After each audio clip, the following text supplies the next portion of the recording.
If you can't tell, guys, we are running the Egnator tonight. And since I made all these changes, I do have to make some other changes. And the clicking noise is back. I'm not really sure why, but it is back. You can hear it in the background. Most likely it's a USB cable. And I'm going to unmute Linnell's microphone so she can say hello. I didn't hear anything in there, but her mic is unmuted whenever she decides to say anything. Hello.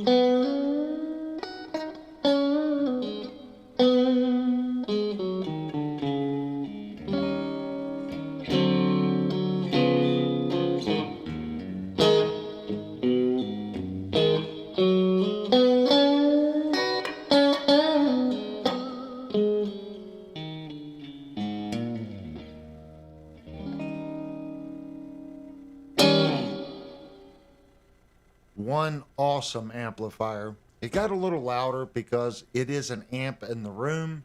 And of course, this microphone is on. Linnell's microphone is on. And it is also picking it up. So it'll be a little bit fuller sounding, but it'll cause a little bit of a time delay.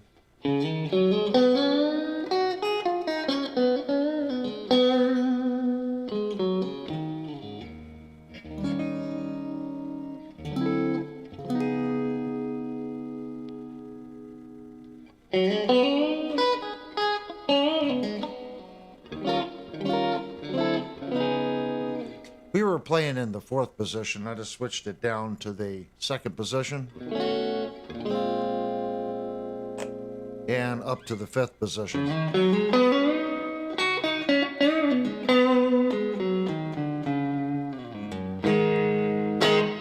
I'm going to turn Linnell and my mic off, and you will hear the difference.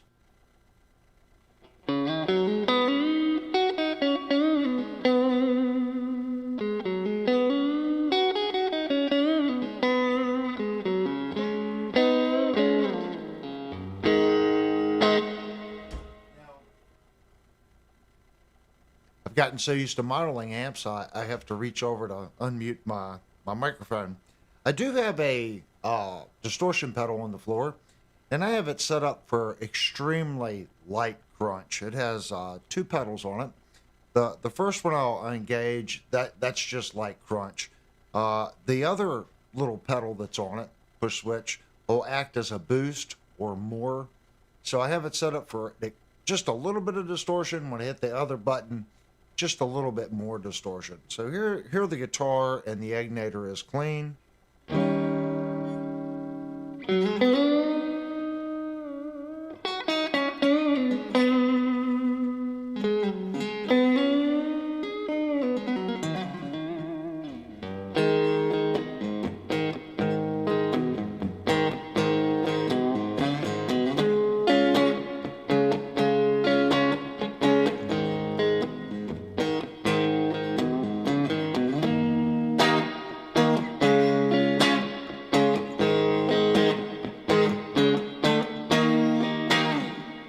And just so you know, there are no effects in the rack or anything. All you're hearing is the amp and the built-in reverb. Now I'm going to click on the first stage of the distortion. This is a Dr. J Lancelot pedal.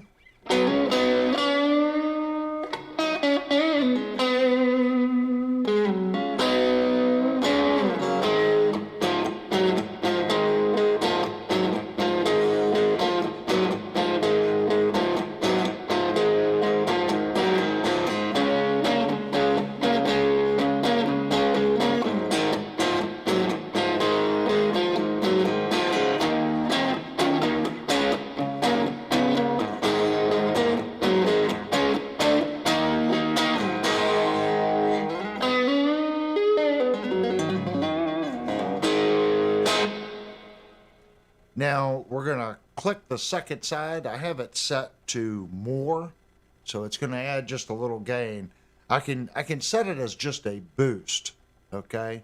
So you've got a little switch on if for the second pedal, the knob just says more. So you can set it for either more gain or a volume increase. I have it set to add gain. So this is just the standard way, just the first pedal engaged.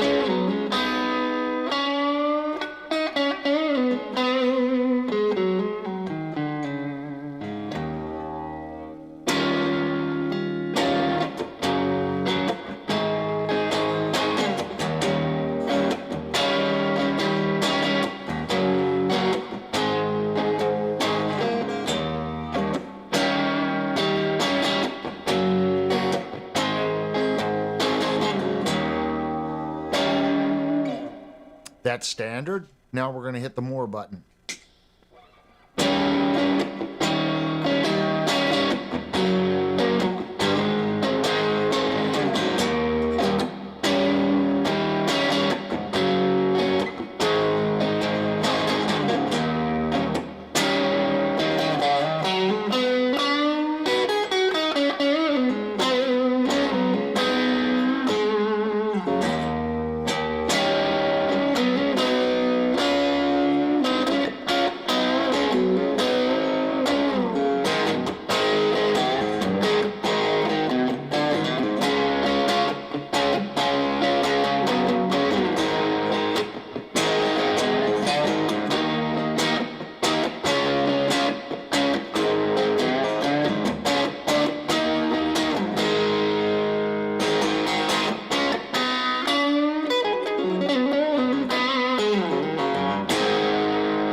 just wanted to do something different. We always start the show with like really like stupid high gain.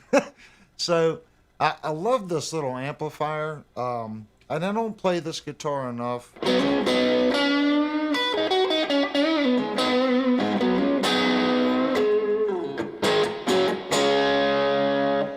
Let's turn the Moore off.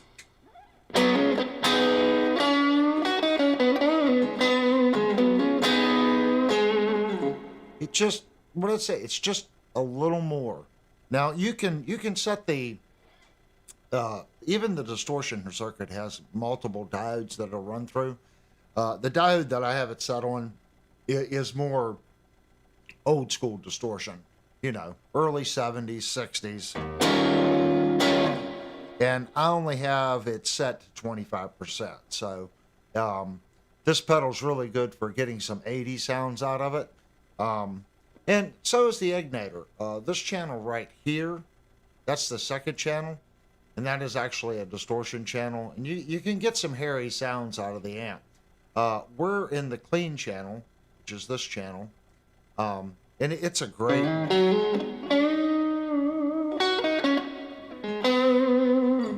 I like the distortion pedal one right here because if I want, I can roll the volume back.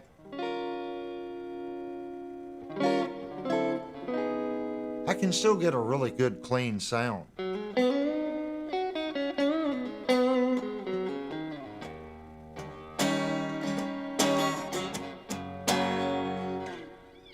And then I can crank it up a little bit. Still quite clean, but if you dig in,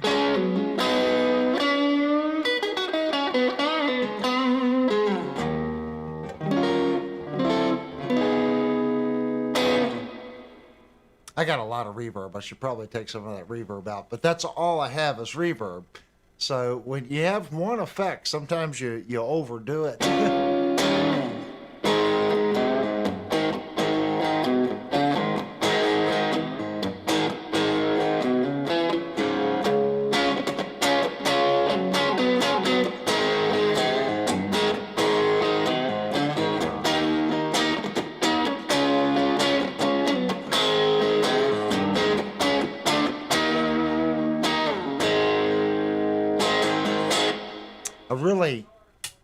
I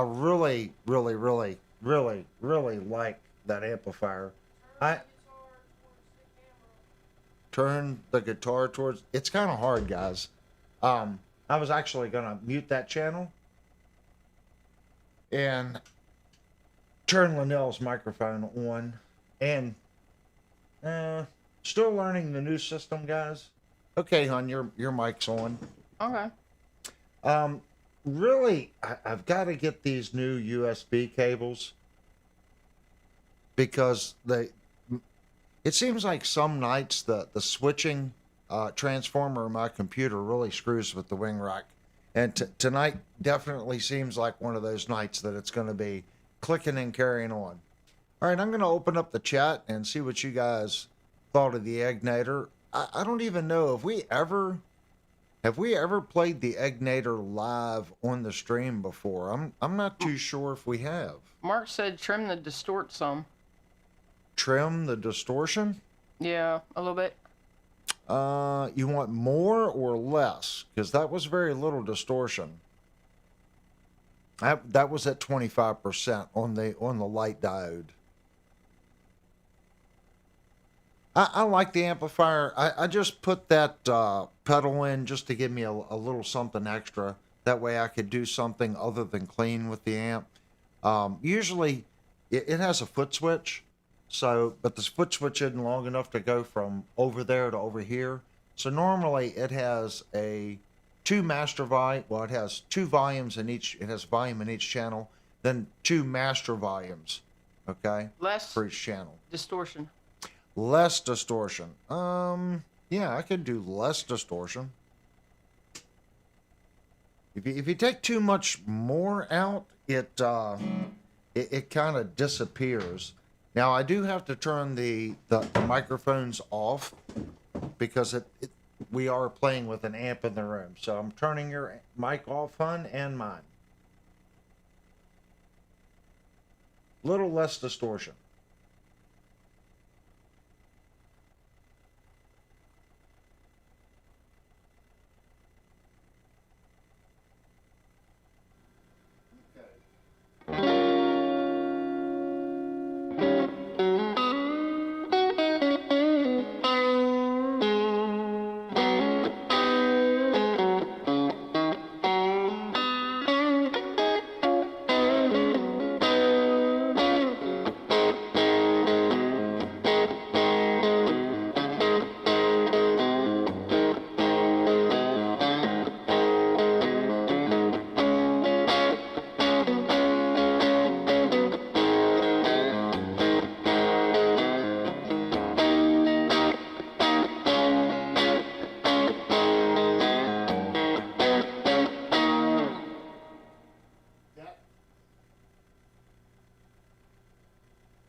That's only at about 20%. If I take any more than that out, I can just dig in on the clean channel like this.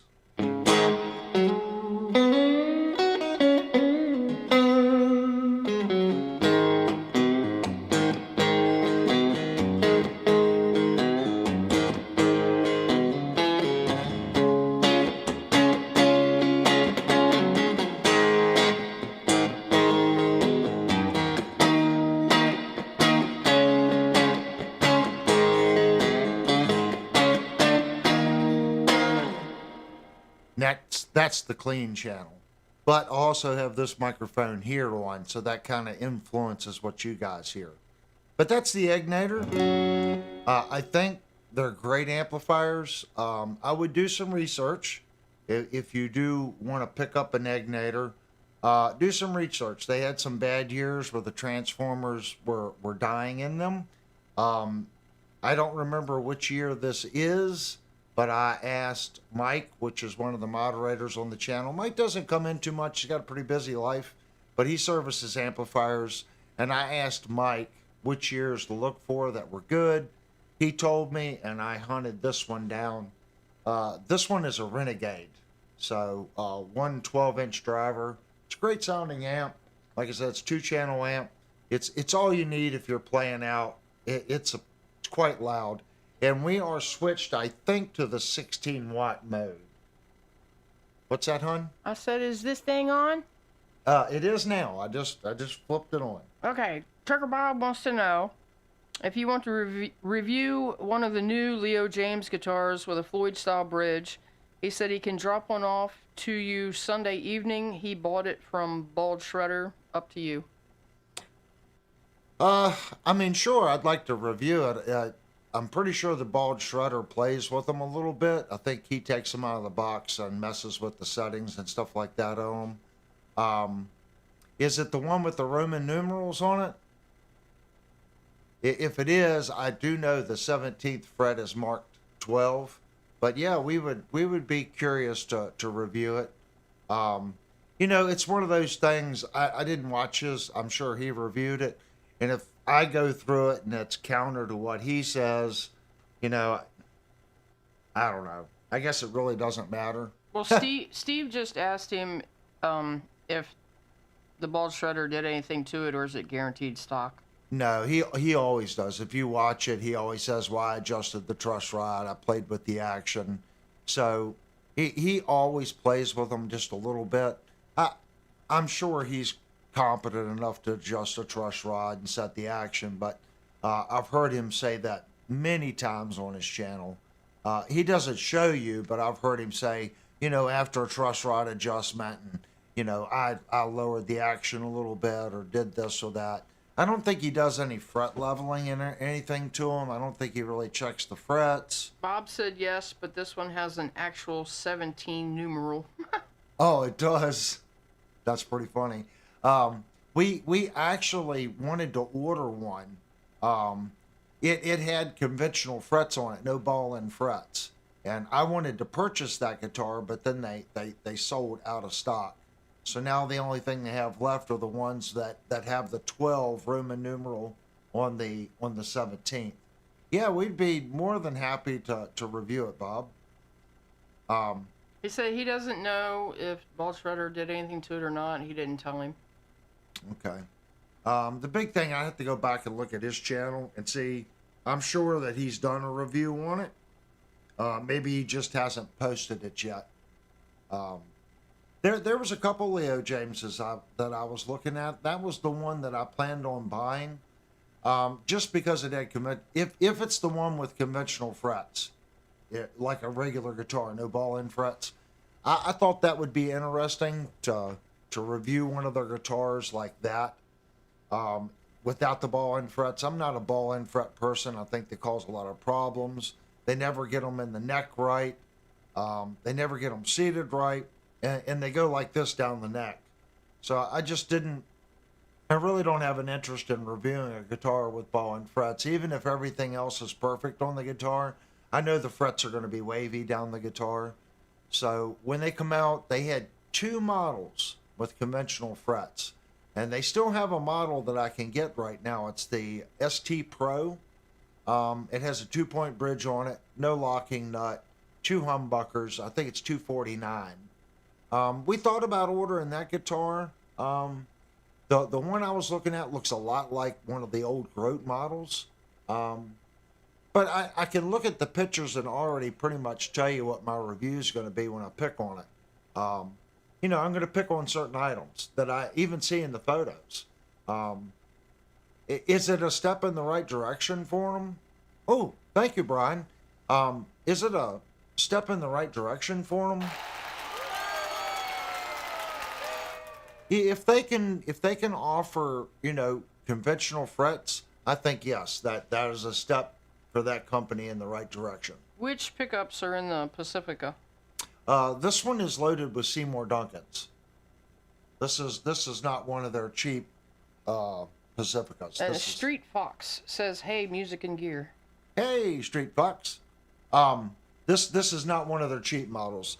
Yamaha, they make this guitar all the way from $250 all the way up to $3,000. So when people say I have a Pacifica, you really need to find out which Pacifica they have. And really, it from $250 all the way up to about $1,200, they pretty much have every $100 covered. They have one for $350, $450, $550, $650, $750, $850. It is a very hard guitar to judge. You really need to look at which one you're getting. At the time, this was before they come out with the Pro models. This one does have the better Wilkinson bridge. And I say that because Wilkinson makes some pretty awful bridges, but they also make some pretty good bridges. This is one of their good ones. Seymour Duncan pickups. It has a coil split on the bridge pickup here. Is the Pacifica made in Japan? This one is Indonesia. The Japan ones are like $2,500. I can already tell you that. They're expensive. They start about $2,000, and that's with Ibanez or any other company. It really is. Well, unless you buy what's that ALOZA or whatever it is. No, Vola, VOLA. That's about the cheapest Japan-made guitar you can buy. I think they start about $1,400, something Street like that. Fox is new to the stream. Ooh, well, thank you so much for coming in, man. Hopefully you'll go down and hit the subscribe button and the thumbs up button for me. You don't have to be a subscriber to chat, but we are trying to grow the channel. So if you would, go down and hit the subscribe button. I promise I won't blow your inbox up. We do sometimes 3 streams a week, 2 streams a week, and sometimes 1 video a week. I haven't put up a video in about 4 weeks.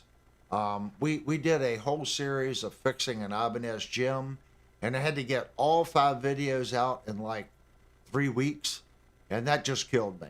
Kurt said we need a review of a Vega trim. I really want to do a Vega trim, Kurt. If I end up getting this new sire, which I'm pretty sure I am, it has a 2-point tremolo on it. I'm pretty sure I'm going to put a Vega trim on that guitar. I already talked to Linnell about it because I said, this would be the perfect guitar if it had a locking tremolo on it. If I can't do a locking tremolo, probably the Vega trim or the Floyd Rose tremolo. Trucker Believe it, Bob. believe it or not, Floyd Rose actually makes a very nice Vega trim alternative that's non-locking. They're both solid bridges. Trucker Bob said the Wilkinson he put in the Fender Strat is amazing. He loves it. Yeah, like I said, they make some good products and they make some bad products. Usually, the products that you see on the, let's say, budget guitars, that's usually factory seconds or their crap line. And I say that because it's made out of softer metal, and those companies are sourcing those because they could say it's a Wilkinson bridge. You got to look at it this way: a Floyd Rose Special or that new China-made Floyd Rose.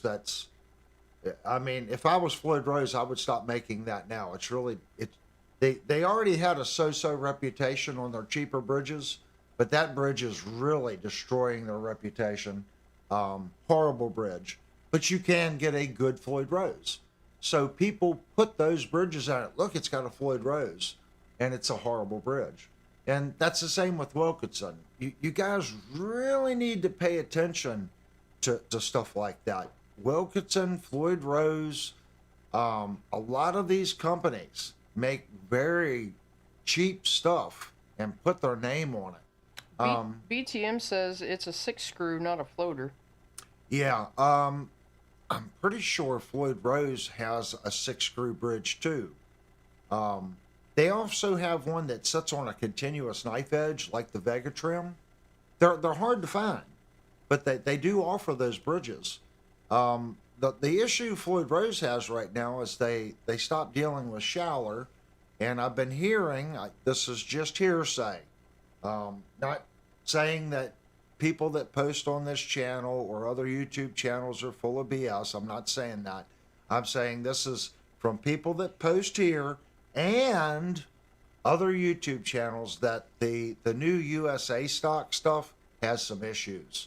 So if you're thinking about buying a new Floyd Rose and you're thinking about buying the USA one, I would hold off a little while. Let them get their tooling straightened out. Let them get the problems sorted out. I would go to a 1000 or a 1500. Those seem to be still very solid bridges.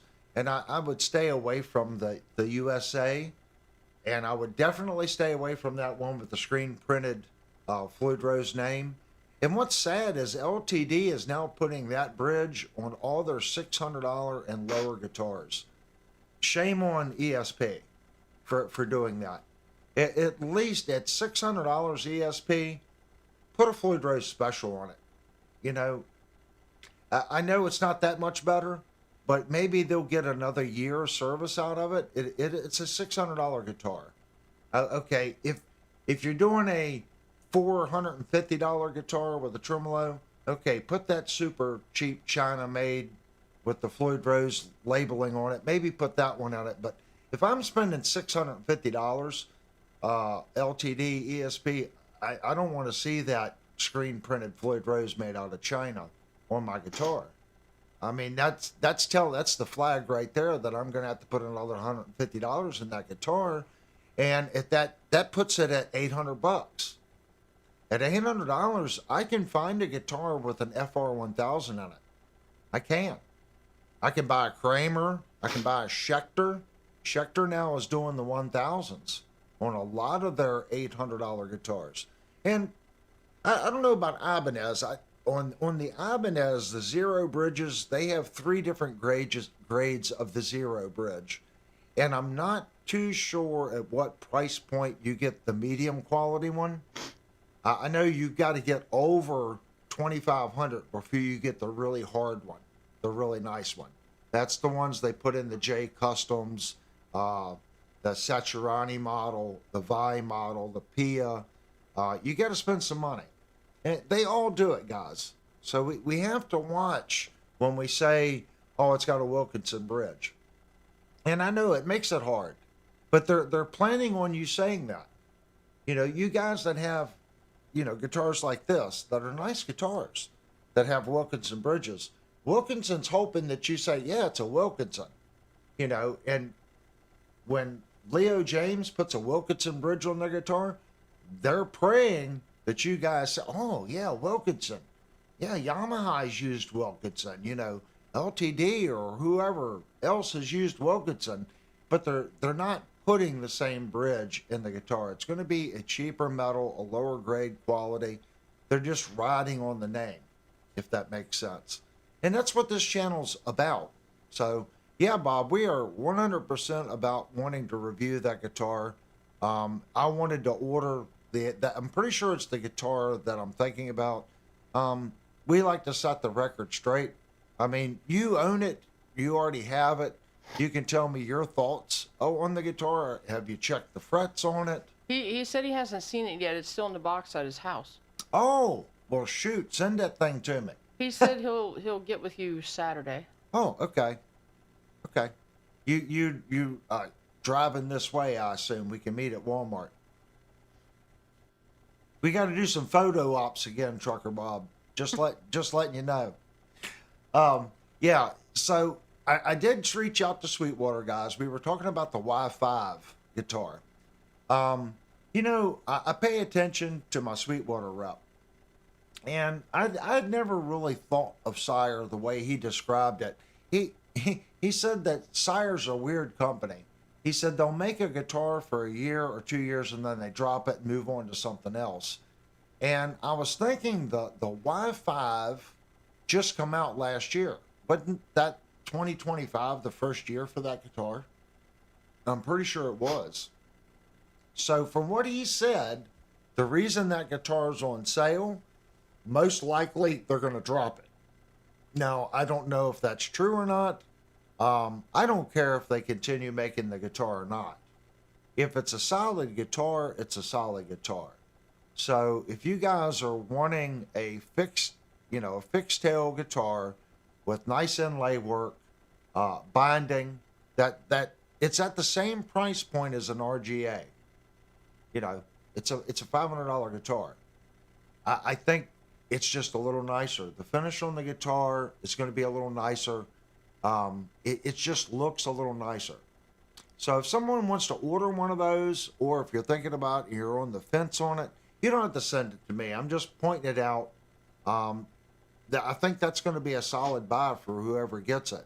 And if you get one, please post in our Discord server what you think of it. We're still on the fence. We've been reviewing and buying some pretty expensive models, guys. When we first started the channel, we did a lot of $150 to $250 guitars. And that was a lot easier to swallow. When you start buying $500, $600, $800 guitars, $1,200 guitars, $1,500 guitars, if I buy one $800 guitar, that's like 3 or 4 budget guitars that we could review. I just didn't want to be known as the Firefly guy or the guy that always beat up on Leo James or Grote.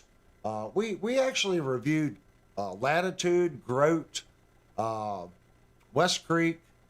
That we did quite a few budget guitars. We reviewed a budget Peavey with the Raptor, and I really liked it was $199 for that Peavey Raptor. I loved the way that guitar sounded. It played nice, but when I took the neck off the guitar, the neck had 8 holes for screws. So the machine was drilling it for a certain body platform, and they were re-drilling it to fit the new body. Have you played a Strandberg yet? I have played a Strandberg. I think they're great guitars. There's nothing wrong with a Strandberg. I have a headless, an NK, and I like it. I use my headless guitar for every trip we go on. I take my headless guitar. I take my headless guitar and my little Line 6 Stomp HX and a pair of headphones. And it all fits right in the headless guitar gig bag. I throw it in the truck and everyone goes. It's compact, it's fun. I can sit in the hotel room, put my little headphones on, jam away. Before I did that, I had a little Katana 50, and I would take the Katana 50. But I'll be honest with you, just jamming in the hotel room, the little Line 6 HX Stomp with a pair of headphones, It's just better. Trucker Bob said, I expect an honest review. If it's a POS, tell us. LOL. Well, I don't. There's only been, even their. I hate. It's so hard for me. I'm like, I'm on the fence and I'm not on the fence with them. The Monsoons, both of them played well, but they were just put together so poorly. The first one, the pickups flopped around on it. And then they fixed that, and then they misdrilled the neck on the second one. It's like every time they fix something, they screw something else up. And it's such a shame. The Monsoon, all they had to do to that guitar was fix the pickups and put better tuners on it. And put conventional frets on it. But I'll live with the other frets. Okay, if you want to use ball-end frets, fine. At least get them to line down the neck. Give me some better tuners and put the foam under the pickups like you did in the Mach 2. And charge me, they're selling for, I think, $179 for the cheapest and $199 for the standard model. Put me better tuners on it, and, okay, so I don't have to change them, and do better ball-end frets. And charge me $229. That's $30. That'll cover your labor for an extra hour on the frets and an extra $20 for some decent tuners. Kurt said he loves headless guitars. I do too. It took me a little while when I first started playing one. I was kind of like, but my NK's got a nice block right here though. So when I run my hand back like this, it feels like a nice stopping place. I did review a guitar. Guys, I wish I would have never sold it. It was a Valgoa headless guitar. The pickups wasn't much in the guitar, but it had what was called an HPL fingerboard, high pressure laminate fingerboard. It had conventional frets, and the neck on the guitar and the frets on that guitar, I think I paid $239 or $240. You have to go back and watch the review. It wasn't much. It needed pickups. The pickups weren't that good in the guitar, but everything else, the way it sat, the way it felt, and that fingerboard on that guitar was amazing. Jupe said, Avery, pack up your gear. Go do some busking at Buc-ee's. Maybe you'll get some free food. We went to Buc-ee's. Don't say that, Jupe. She's going to make me go this weekend or something. And I got to meet Trucker Bob to pick up this guitar. It's either a guitar to review or go to Buc-ee's and spend $50 for a sandwich. And that's what it'll be, because by the time Buc-ee's isn't a gas station.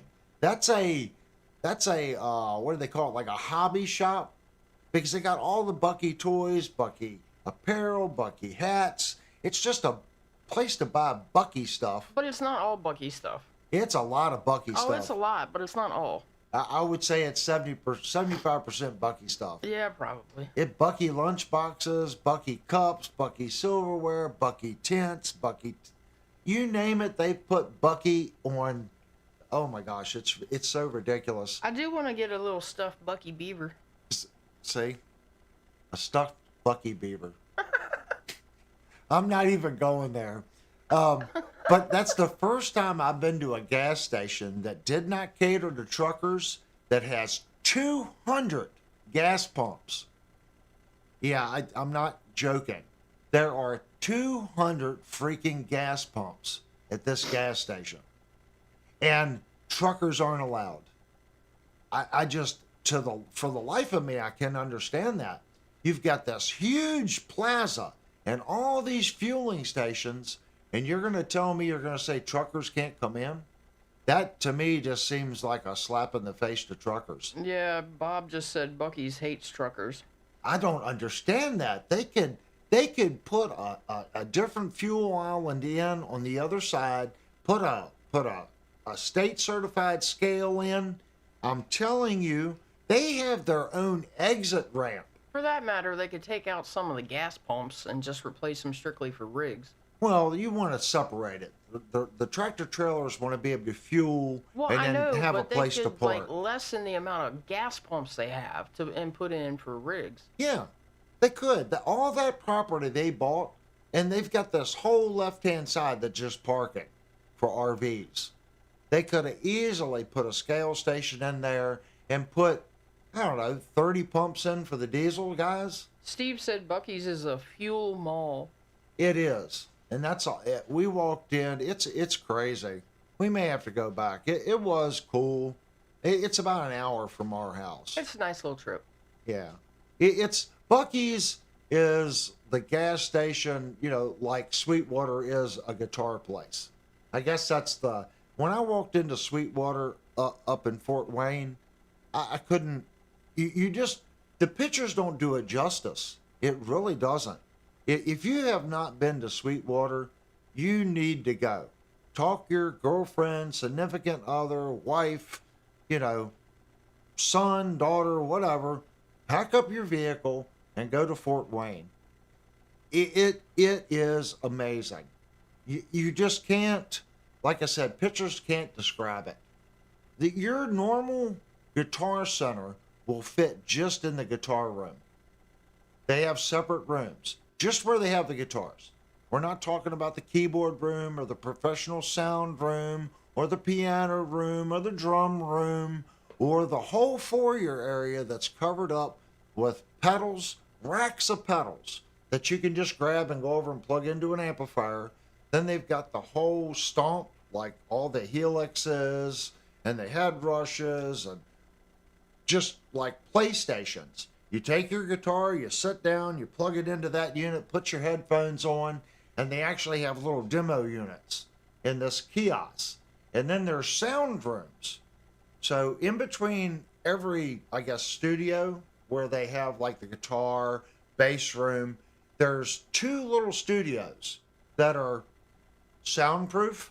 Yeah, they are technically, I guess, soundproof, but you can go in there and crank the piss out of that amplifier, and when someone will walk out, it'll be like, wow, listen to that, and then they close the door. So they do really keep the noise down, but they have 1, 2, 3, 4. I want to say there's 4 of those sound rooms. There could be more. I mean, it's been a while since I've been up there.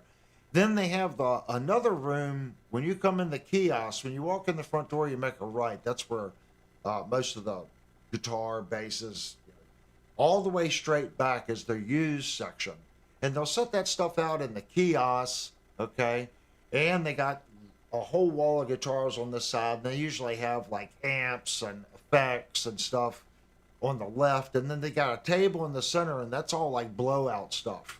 It could be a pedal in there, could be anything in there. Could be a line 6 stomp, could be a a BE.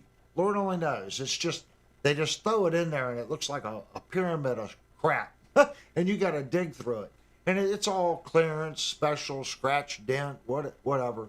That's all in the center. There was rooms, I was in there, I think 4 times, probably 2 hours each visit at least. And there were still rooms that I didn't really go in and really, I didn't go around the piano room where they have baby grand pianos and stuff. I did go into the area where they had the keyboards. I didn't go into the sound reinforcement room. I went in, just kind of walked through, but I didn't really pay much attention. Did one pass in the bass room. Spent a lot of time in the guitar room and out in the foyer section where they had all the effects and processors. And that's where like the salesman kiosks are.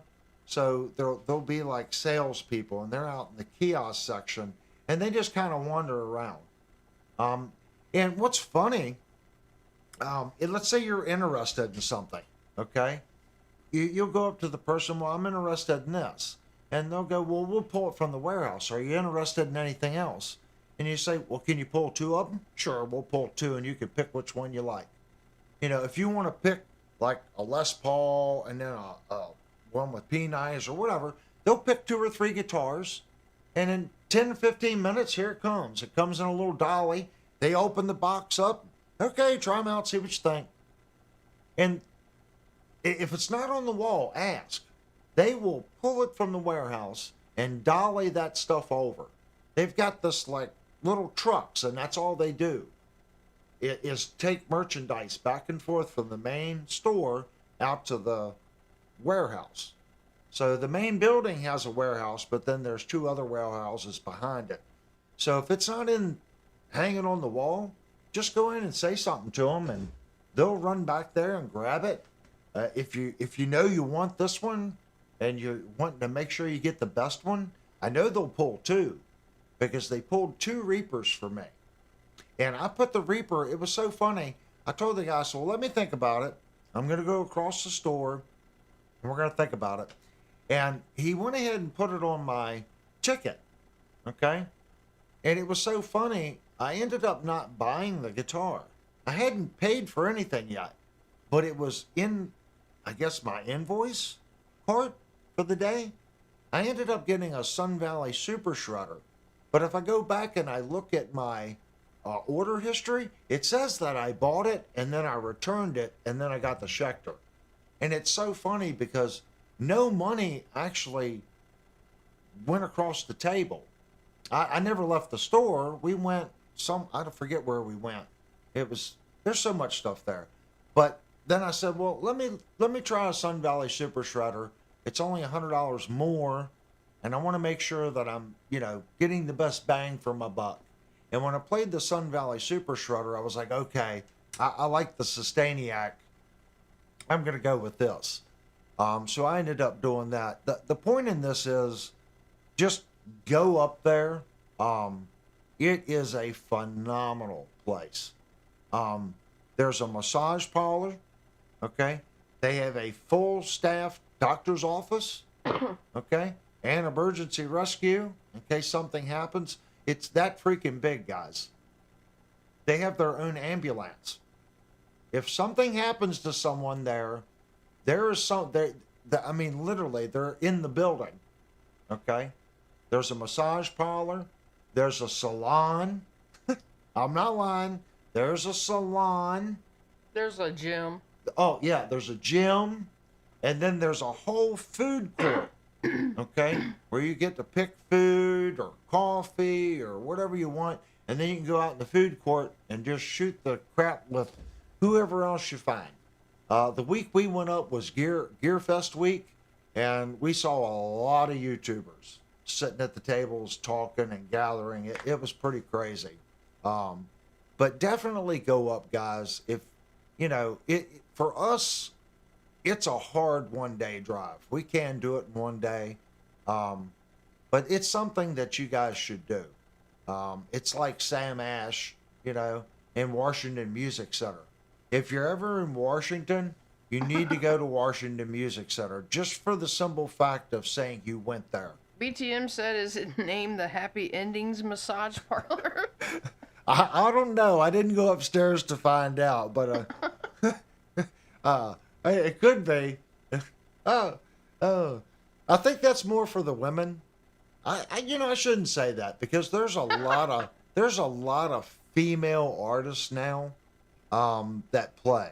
So when I was up there, I did notice that there was a lot of females looking at guitars, playing guitars. It's kind of different. It's a different atmosphere. It's non-pressure. It's hard to explain. It's all about you. Mark said you and him will go there and get your nails done. Okay, I'm all about it.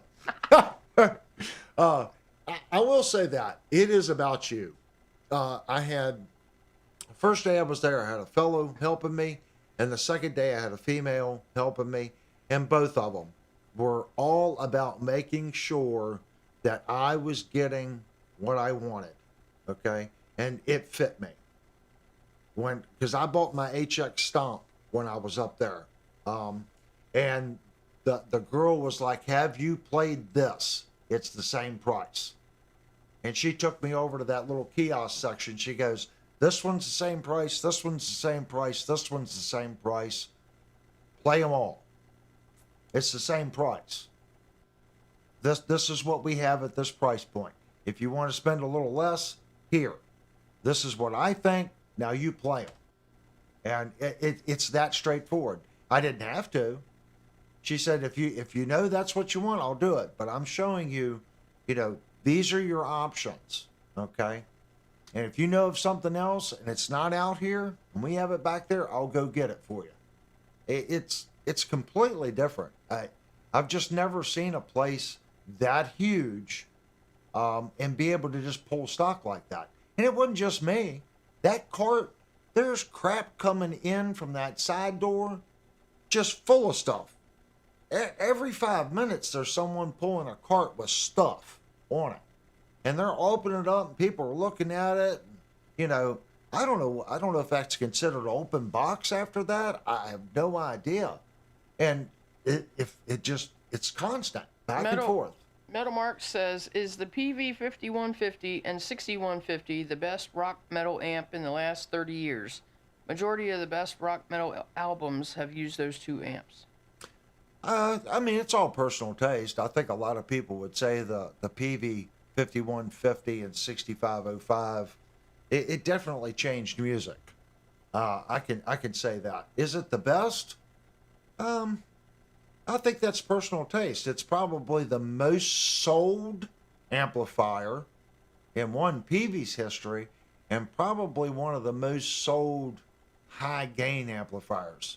And I would probably put that above the Marshall JCM 800. Because you remember the 800, they didn't make that very long. Marshall didn't stick with anything very long, 4 or 5 years, and then they would switch models. So you can't say, well, it hasn't outsold Marshall. Well, we're not talking about PV. PV's made the Butcher, the VTMs, the JSX, okay, the Pentas. These were awesome freaking amplifiers. The Penta amplifier is awesome. The JSX, that Steve Satriani amplifier, that thing is stupid awesome. The EVH amplifier was stupid awesome. The PV Classic 30, the PV Classic 50. The 50 would come in a 410 cabinet, a 115 cabinet, or a 212 cabinet. So if you consider all the big PVs, the Stereo Chorus PV made, huge seller. All the Trans Nova amps, or what was it, Trans Tube amps PV sold. PV sold a tremendous amount of amplifiers. So you can't look at it as PV or Marshall. I guarantee you PV has sold more amplifiers than Marshall as a whole. Okay? Have they sold more high gain amps? Probably. I don't know. Marshall's big. They were. I don't know how much Marshall sells now. It's just like PV. PV's trying to make a comeback.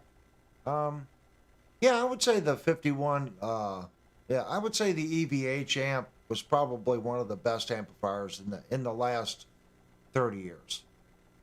I do. Because the JCM 800, I've said it a bunch of times, I played with guys that had those amps. If you ran an Ibanez distortion pedal in the front of them, they were mean sounding. But the problem was, if you played 10 of them, you might find 1 or 2 that had the magic. The rest of them just sounded like, they just didn't sound good. I don't know why. Maybe it was the biasing in the amps, but occasionally you would just find one that was just stupid sounding. And I can't answer why that is. There's a lot to an amp. You've got guys with Marshalls would change the tubes or change this or change the bias, and it's going to run better. I'm going to put a voltage plate in it. I'm going to run the voltage low. Everyone was tinkering with amps. So when I sit here and say, I've played 2 or 3 that I thought were phenomenal JCM 800s. Are they the amp for me? I'd like to have one, but it wouldn't be my first choice. Mark says, how's that little Friedman? Is it any good? I love my little BE. I think what the BE is, I think it's the Friedman pedal, single, because the Friedman pedal, the BE pedal, is 2-channel. I'm pretty sure this is just a single side of that pedal with a Class D amplifier shoved in the box. So if you got to pay $299 for it, I think that's the regular price. I would just get the pedal because I find, well, I'm not going to say that. I had it hooked to my dual V30 amplifier cabinet, and I come out of the effects loop, and I went to the HX Stomp, and I just used the effects in the Stomp, and it did. It sounded really good. Would I use it that way? Probably not. I would use it the way I'm using it, which really doesn't make any sense either. I'm coming out of the effects send to a NUX Pulse into my wing rack. So I'm pretty much using it as a floor stomp pedal. Does it sound good? The little Class D amplifier and stuff? Yeah, I think it sounds good. We did a live review on it. See, a lot of times, guys, we do stuff live. So you go, well, I didn't see a video on that. And I don't really change my screen. Okay, I'm not going to put on there, look, we reviewed the Friedman. It's whatever the stream is doing at that time, if that makes sense. I'm not into the clickbait thing, and I know I need to change because clickbait works. And I guess it's not clickbait if I'm actually showing it. It's just, this isn't my full-time job. So for me to take a picture of that thing, put it in VSD, type in all the stuff, and then load it to YouTube, that's 30 minutes, okay? It for me, guys, this is a small channel, and doing the way we do it here, it allows me to do it this way, if that makes sense. I don't have to devote, it's hard enough, I guess what I'm saying, what I'm doing. If I did all that cover art and showed everything in every live stream that we did, I wouldn't be able to have a full-time job. Metal Mark says, I mostly use the PV6534 Plus amp. What's your take on it? It's literally a 5150 on steroids. I've never played that amp. So I don't have a take on it at all. It's a PV. PV made good stuff, especially if you have one of the USA made ones. Those were just phenomenally built amplifiers. I don't know how the quality went when they first went overseas. Sometimes companies have good luck with that, and some companies struggle for a couple years until they ring in their vendors and get everything just the way they want it. So that's pretty much all I can say. I know the PV gear that I bought and had has been indestructible, and it's reliable. The only issue I've ever had with PV products is their amplifiers were a little noisy. There's a high noise floor to them, but they're bulletproof. And they're inexpensive. So everyone accepted the high noise floor because they were so powerful and so inexpensive. And they were bulletproof, like I said. So to get an amplifier that was as bulletproof as the CS PV power amps, you had to spend 3 times the money to get a quiet one. And what's the old saying? Once everyone's hollering in the bar, you don't hear it anyway. So the CS was one of their big popular amplifiers. I think their new ones are too. Thunder Metal says, I have a PV6505 original 1992 and a 4x12 cabinet. Oh, that is awesome, man. I am on the hunt for the 5150 combo. They did do some combo amps in the US. If I could find one of those for a reasonable price, which I know I never will because that's a sought after amplifier, that's an amplifier I would like to get. Another amplifier I would like to get is a PV Classic 50. I don't know if I want the 212 or the 410. I have a nice Egnator here that we played at the beginning of the stream. So I think I would probably go for the 410 cabinet. Or the big 15, the single 15 cabinet. Something different. BTM says, we had a PV 16-channel board, 2 PV CS 800 power amps, and a CS 400 power amp for the monitors. Yeah, the CS 800s, I had one of those too. It was the black and silver, looked like something from the 60s, had the big power switch in the center of it. They had a high noise floor, but my gosh, those amplifiers, you could beat them things with a sledgehammer. We dropped one down a set of flight of steps, fire escape steps, and we just thought it was broke. The next band practice, we plugged it in, and the darn thing was still working, and it worked until we left the band. Eventually, we had two PV amps. One was a CS800, the old one, and then we had a newer one. I never knew they made a 400. I think the other one was like 1,000 or a 1,200. Thunder Metal says, have you ever had a Vox? I've never owned a Vox amplifier. It's just one of those things, guys. I like Vox. I like the way they sound. I'm really getting to the point now where I got to thin things down, okay? And I've got a nice 412 cabinet right there with a Rockman amplifier.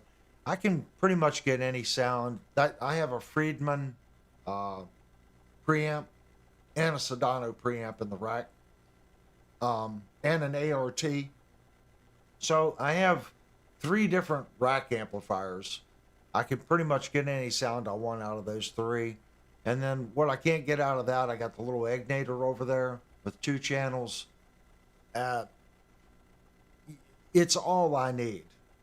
Doing the stream and stuff, I've been using the little BE, and then I love Linnell's little Yamaha THR amplifier for doing streams, because earlier I had to cut my mic off because of the amp in the room. You can see we got the microphones in front of the cabinet. It's hard because I have a gate on this cabinet, on this microphone. So it's just far enough away from that to where the music that goes into this one, it'll start cutting on and cutting off, and it messes up the signal, okay? So I have to turn the mic off or get the amp even louder, and then I can't talk to you all. So I've been using a lot of modelers.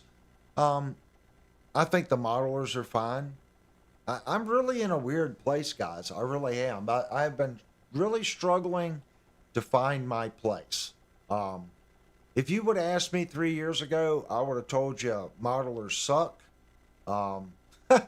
I still think they suck in a way, but I think they also rule in another way, if that makes sense. I think if you can get one of these modelers and you can get that scratchy distortion sound, and you can do it, I've done it.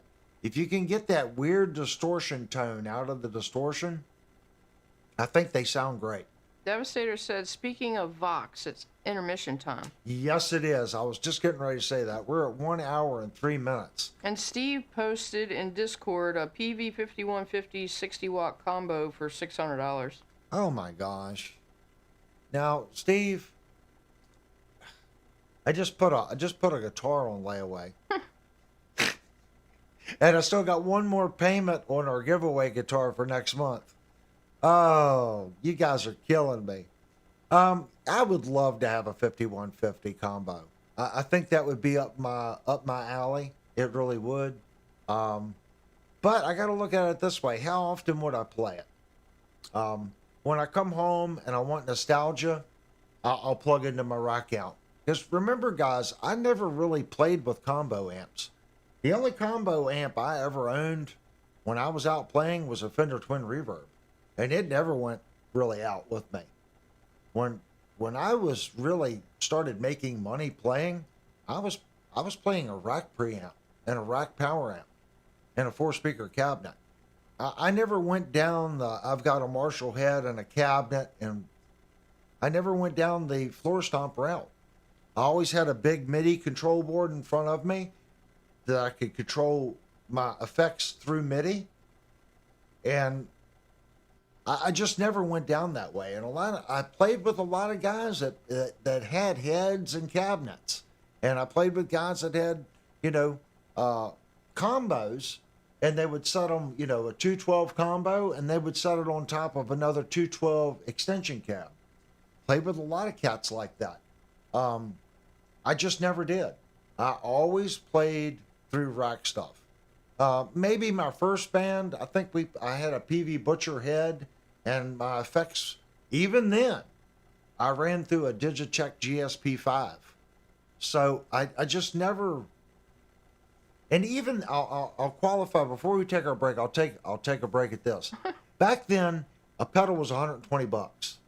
Okay. If I wanted chorus, compression, and this or that, I had $400 in decent pedals. Why would you do that? Even back then, you could get a GSP-5 for $399, and it had distortion, chorus, flanger, phaser, compressor, equalizer. It had everything. And you could play. You could use up to 5 effects. That's why it was called a GSP-5. Mark said break, Avery. I have to go eat. Yeah, I just never went down that way. All right, guys, if you're not familiar with the channel, you don't have to be a sub here to post. I want you to become a sub because you like the content and you like the people that you see to your right. That's what it's about. Space Cowboy asked, how's the Jackson Virtuoso treating you? Actually, the Jackson Virtuoso was not mine. A shout out to Shenandoah Music. Thanks, guys. Shenandoah Music allows me to take guitar homes for review.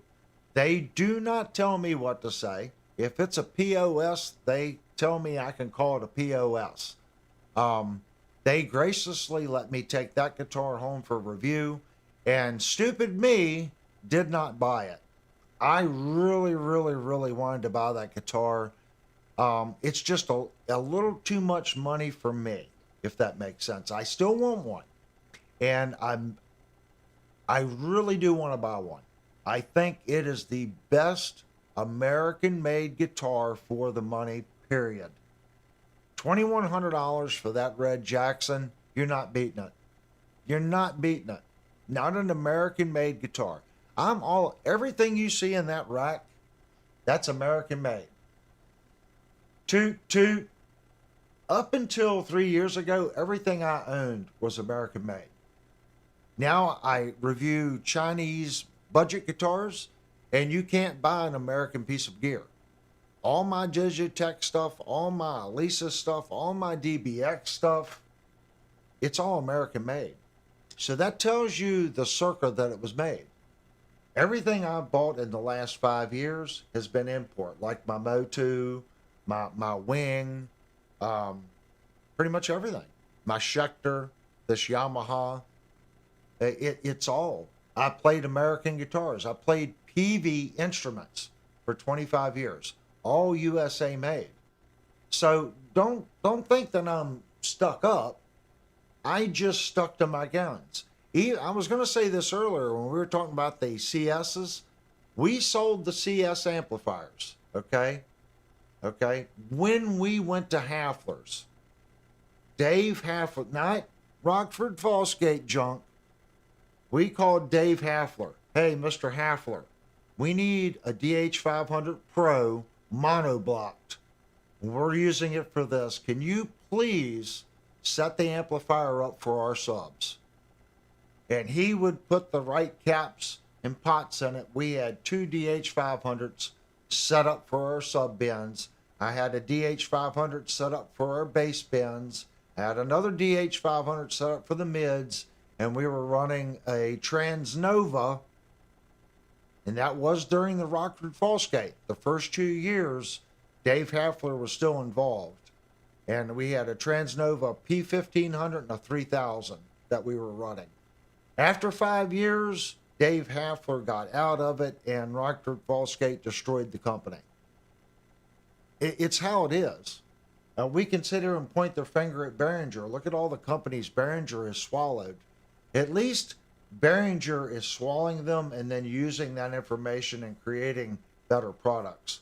In Rockford Fallsgate's case, they made the TA 1100, which was a complete turd.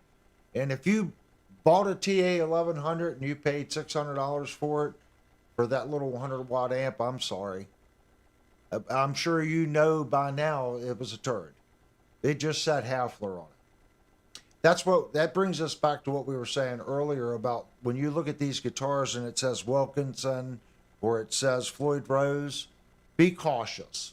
Do your diligent research and find out whether or not is it not a good product. And looking at YouTube channels that are getting kickbacks and stuff, I'm not saying they're all this way. That's probably not a good idea. And then you can say, well, go on forums and ask. there's always going to be somebody bashing a product because they're a Gibson fanboy or they're an Ibanez fanboy or they're a Schecter fanboy. So you gotta kind of weed through the crap to find the truth. And I think we do that here. We have very talented people that come in and give their life experience. And I don't think anyone here is biased and giving false information, if that makes sense. You want to take your intermission now? Yep, we're taking our intermission before Vox's dog goes nuts. Huh. All right, guys, 5-minute break. If you haven't already, please hit the like button and think about subscribing. And I got to find the right button because I'm in the wrong screen.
Okay, guys. I do know that most people come here to listen to rock and roll, but I do want to change guitars. Before we turn off the Egnator here, I want to plug in the Yamaha. And if you're familiar with the channel, we do a lot of guitar reviews here. This guitar was purchased for review. I've played it a couple times. It is 100% stock, but we are letting this guitar go for 400 bucks. And if you go back, watch the review, the only thing I found with the guitar, there's just a little bit of fret sprout. So whoever buys the guitar, I am going to take care of the fret sprout for you. We're going to finish, redress the end of the frets. So I'm going to correct the fret sprout, redress the frets. I'm going to do my dressing, which is a very nice dressing. You can ask people in the chat that have had me service their guitars. It's the top-notch end dressing, and that's it. We're going to put new strings on it, but we're going to sell it for 400, and that frees up money. This review has made, believe it or not, wow, it's made 150 bucks. So if I get 400 for it, that breaks even. So I've had the guitar long enough to where the review has made $150. Would it ever pay for the guitar? I guess eventually. But if someone wants it, it does free up $400, okay? And we can purchase another instrument. So we're gonna play this one right now. I am gonna turn off the microphones because we have an amplifier in the room, guys. And if you couldn't tell earlier, I am not the best at remembering to turn on the mics. So this is what it sounds like with this open mic and Linnell's mic, which is even a little further away.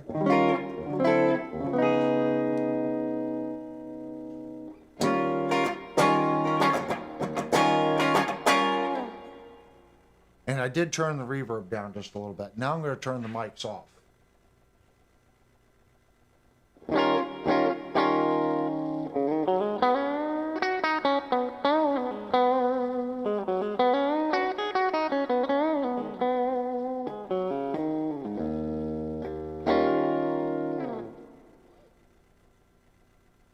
This guitar has a little bit more output than the Yamaha had.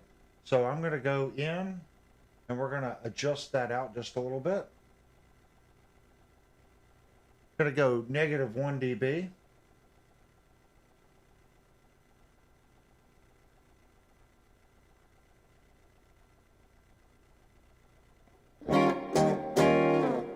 Probably need to do a little more, don't I?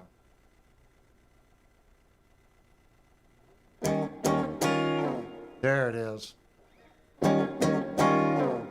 Okay. No effects. Everything you hear is on board on the Egnator, which all it has is reverb. We have the tone all the way up, volumes all the way up.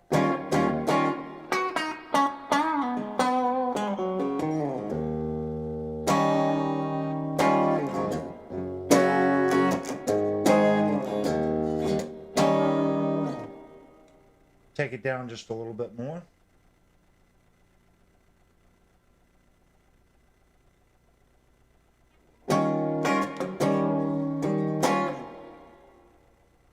Still learning the system, but I am getting better.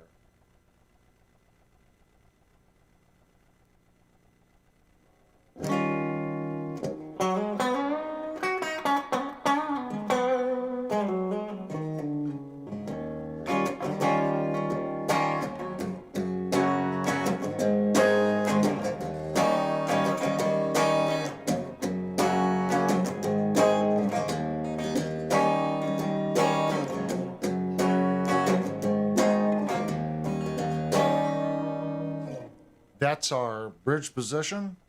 So let's go up to our center position.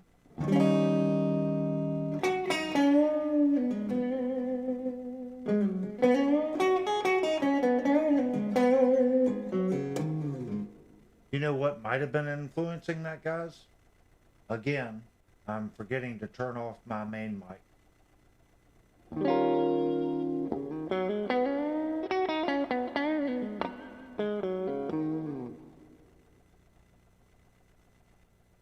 let me readjust the gain. It was this mic causing the gain issue.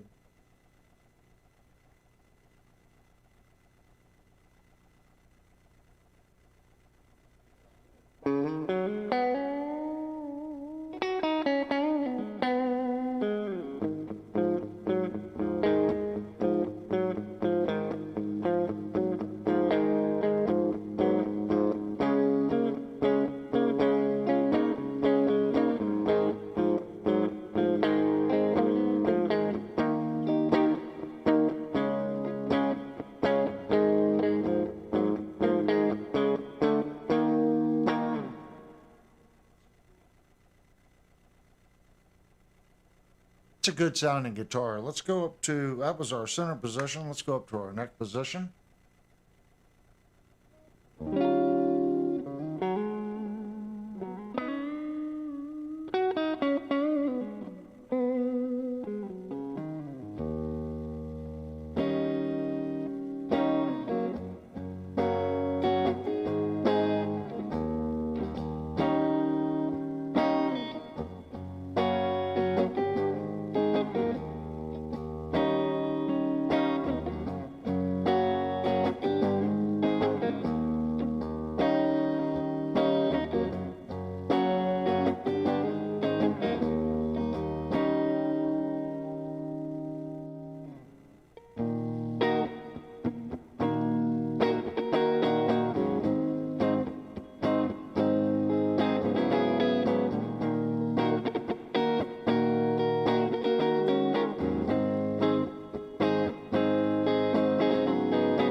Try that in the center position.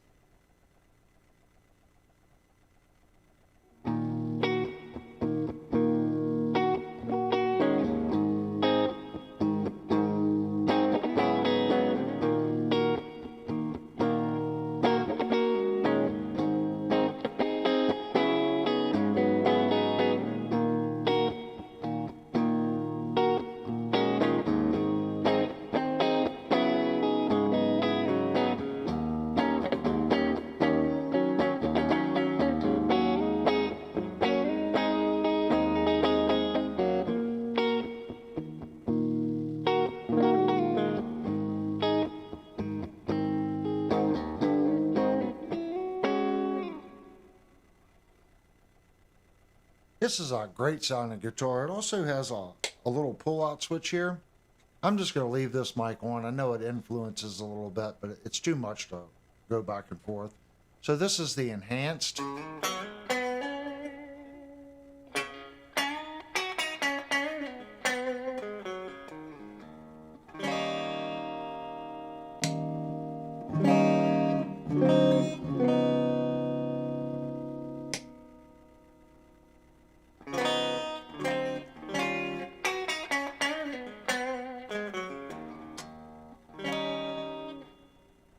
I do believe it needs a battery. It has a battery in it, so I have to put a new battery in it.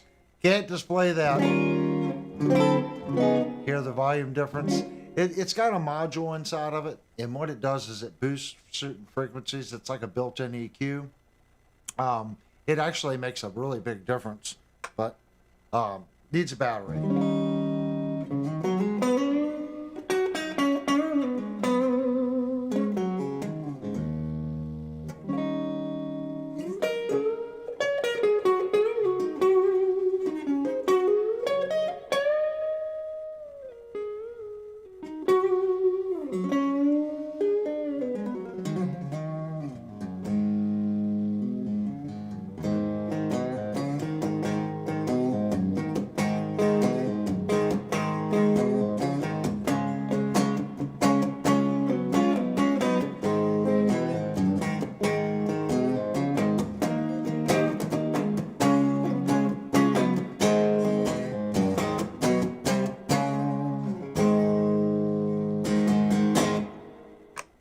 go down to our bridge position.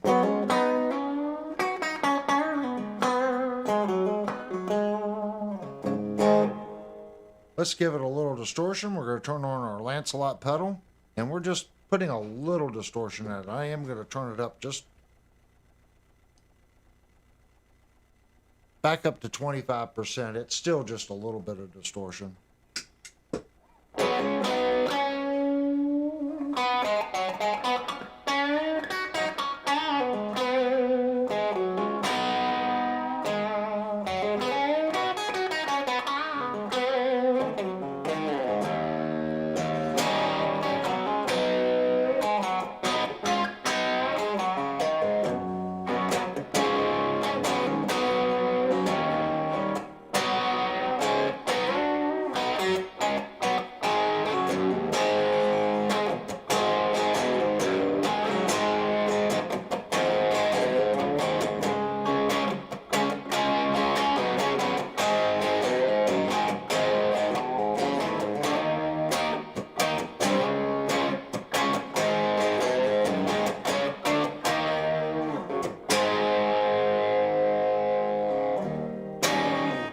It's a good sounding amp, good sounding guitar and a good sounding amp.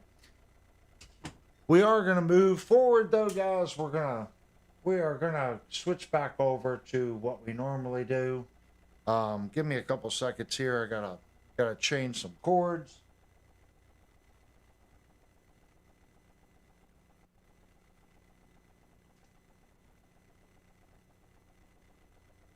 Gonna grab the Schecter.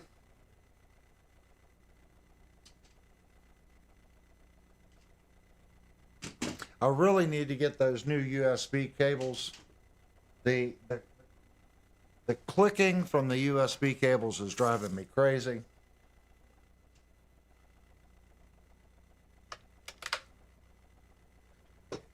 So someone asked about the Friedman BE earlier. That's what we're going to be playing. We're playing a little Friedman BE Mini.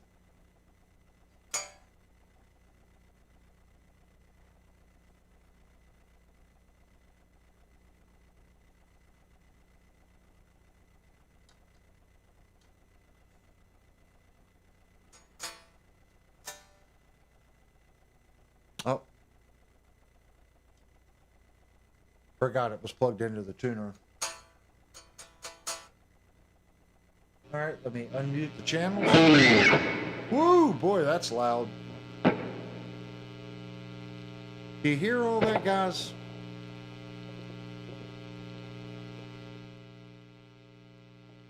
There, according to my meter, that's at negative 45.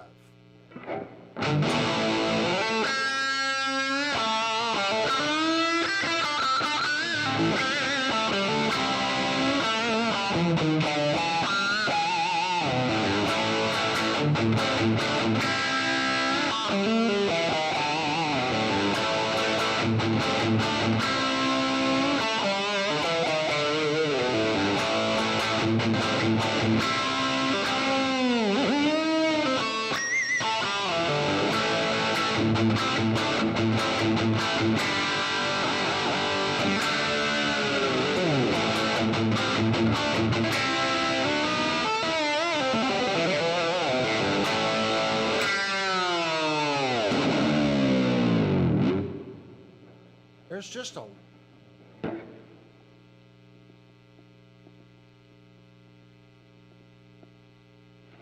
a tremendous amount of noise, and I'm not sure where it's coming from tonight. Do you guys hear that? I know I'm new to the wing, and the only thing we've done is I've added these microphones right here on the Egnator, but I have those channels muted. I have them muted.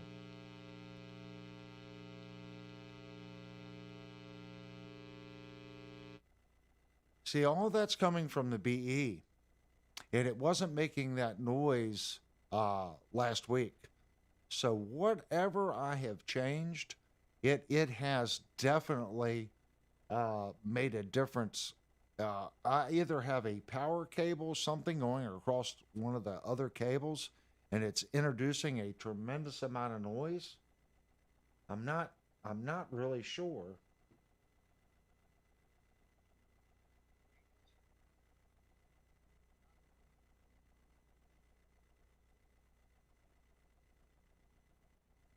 Let's try that.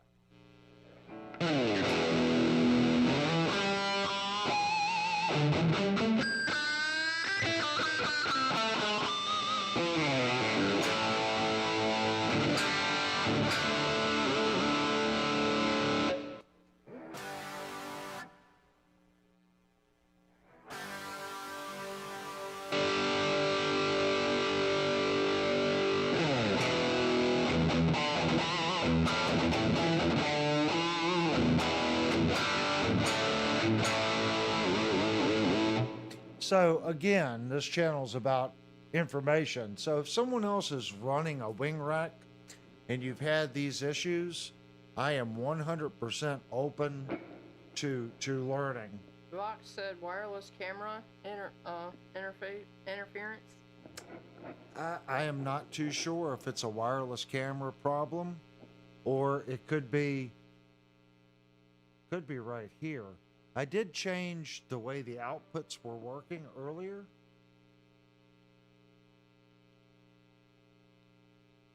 Let me go to the main. I'm not sure. See, the advantage to doing live streams, guys, is right here. That's the advantage to doing lives.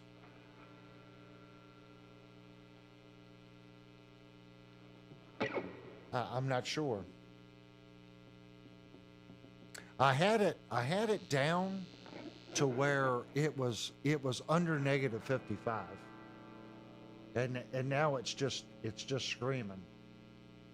It's screaming loud.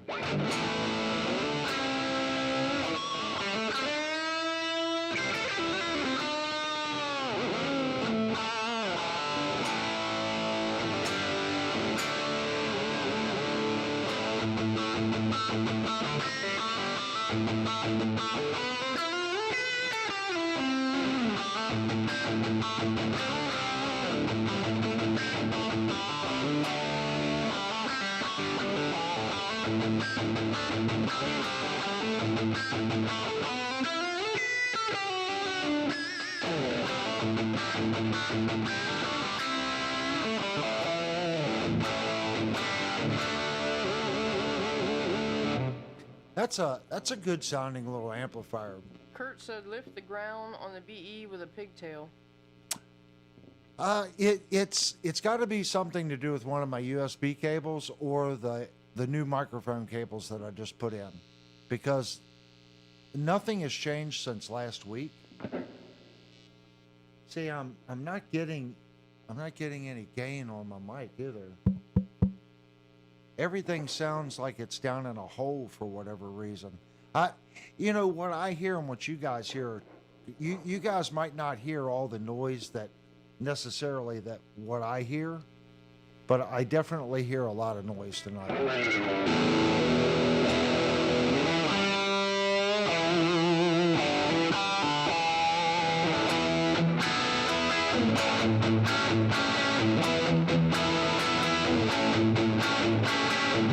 This is for Kurt.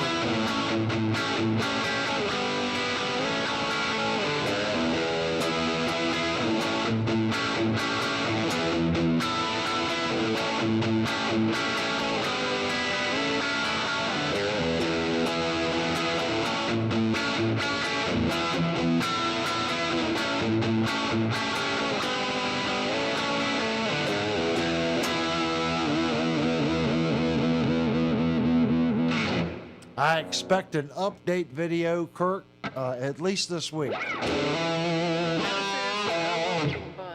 What's this? Devastator said, "Oh, we're getting buzzed." Yeah, there's a lot of buzz, and I'm not sure. Well, I know it's coming from the BE channel, so if I go over here,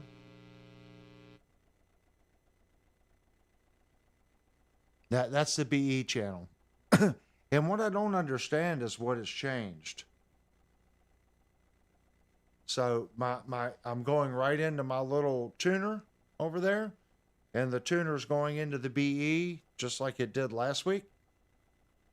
I'm really not. I didn't change any of the settings on the BE.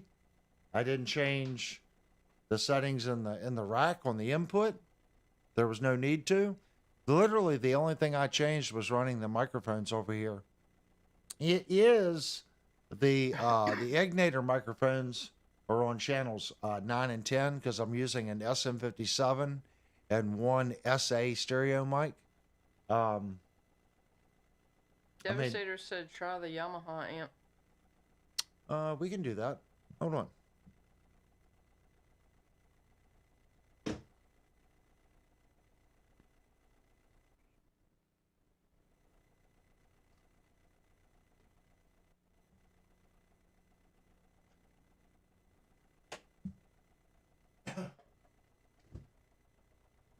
So this is going to be the Yamaha. I have to get the app up. Let me fire up the app on the amplifier. It's connecting, syncing to the device.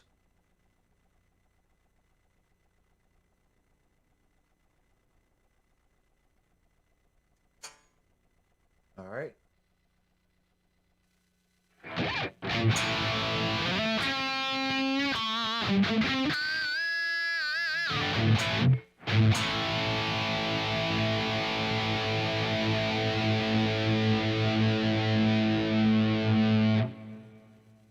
Yeah, the Yamaha is quiet.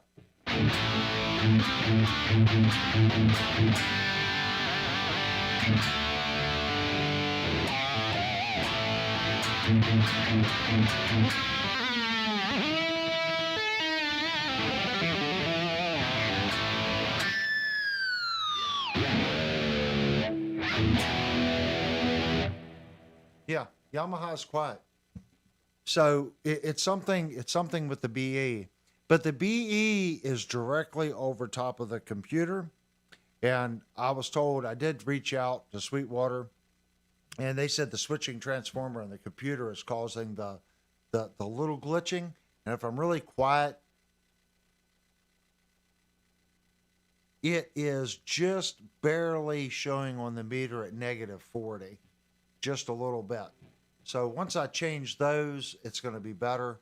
I'll have to look and see what the heck I did on the BE, because it wasn't that noisy last week.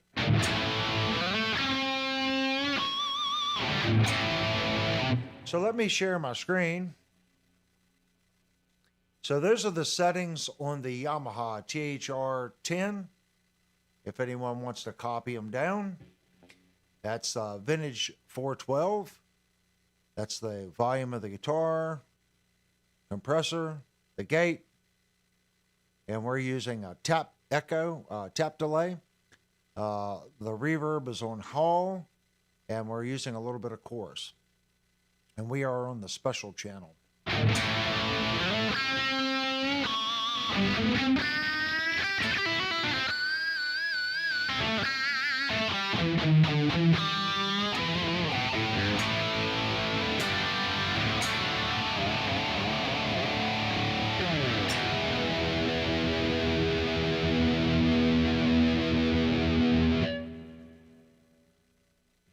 So that gives you the settings if you want to copy my settings. So I'm going to turn my mic back up, guys, now that it's semi-fixed. We're trying to get better, guys. We're trying to always learn.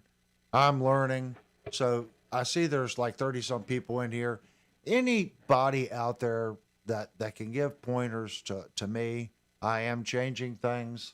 And I have noticed a difference with the digital stuff. It is more acceptable to noise versus the analog stuff. So I am probably going to have to invest in better cables. That's just the brutal truth.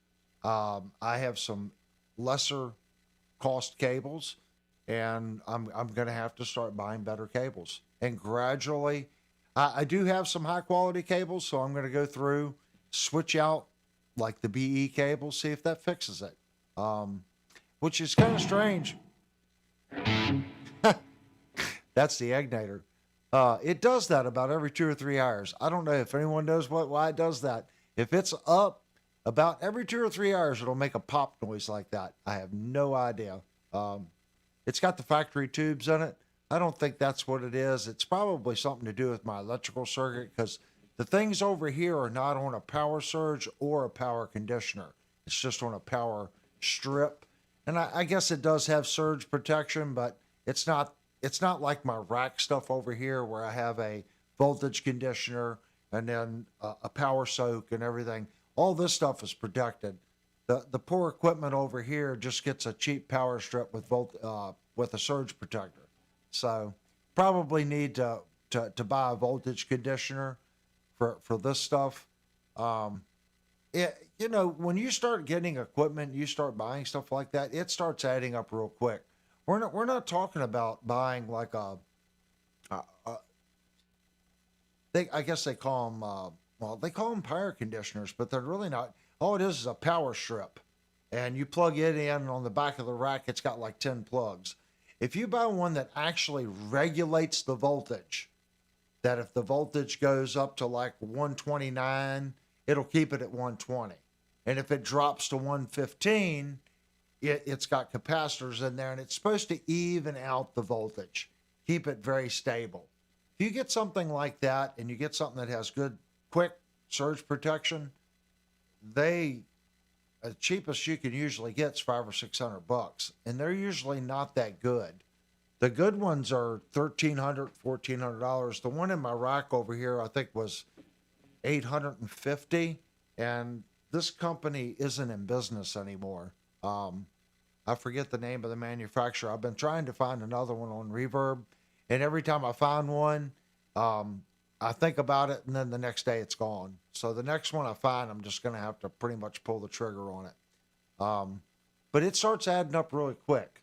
And then as soon as a lightning storm hits, you're going to go, wow, I should have spent the $700 on a really good power conditioner and surge protection, because I just fried, 10 grand or 5 grand, whatever you got.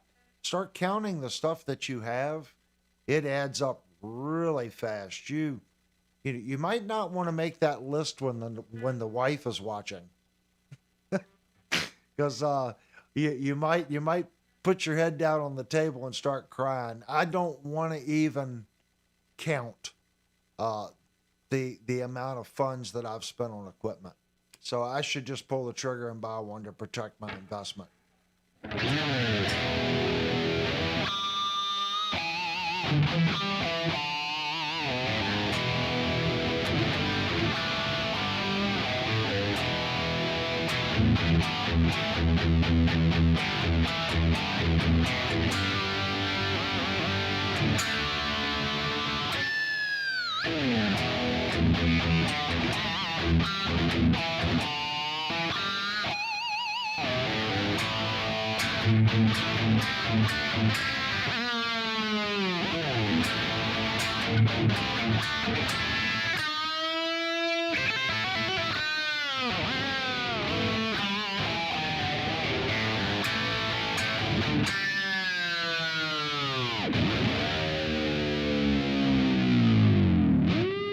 Every time I play this guitar, I just play it stupid.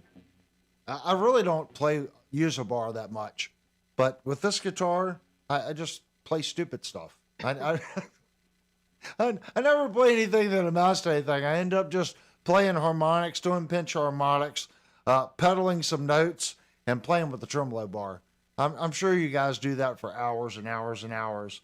This guitar, it's a phenomenal instrument. Someone was asking, either in the last stream or a comment. I know I've been answering some questions on the Schecter. It is.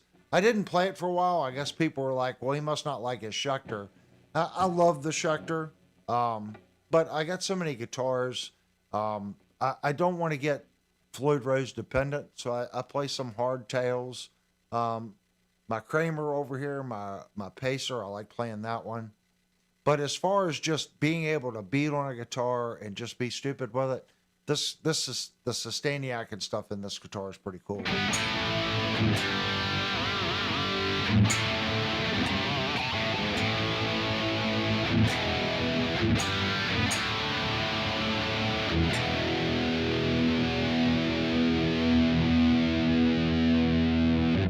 That is the THR10, guys. So if you buy one, it doesn't sound like that in the room. It's got little tiny speakers in it. The trick to it is I'm coming out of the headphone jack of that amplifier right into the wing. And the wing has no effects. There's no post-processing. There's a ton of processing in the actual Yamaha, which you can see right here. This is everything that the Yamaha is doing, and it's all it can do. I have everything on. But if you look, I've got the mix here. It's 40. The mix here is only at 15. If you look right there, it's only at 15. So this one, the mix is kind of high, reverb. But even the chorus right here, it's only at 40. And then if you look at the speed and the depth, I don't have it cranked.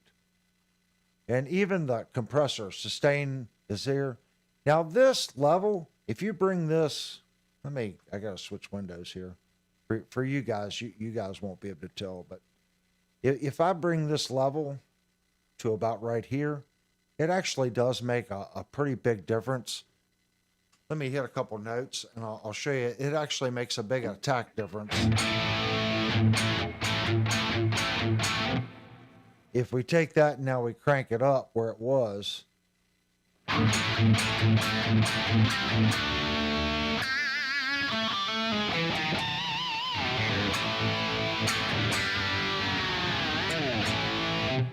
but it's going to add like a fake crackle in the distortion. If you turn it back to about right in here, you'll get a smoother distortion sound.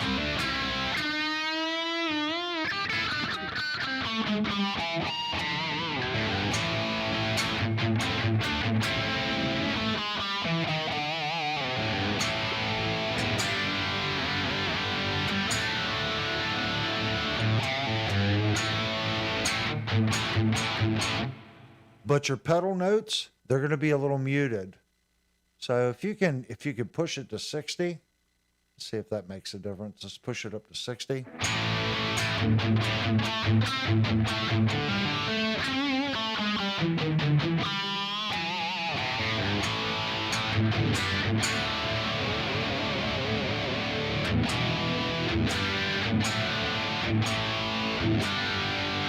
That's not horrible. And we can also go over here and change our cabinet. We go to American 412. Let's see what that sounds like.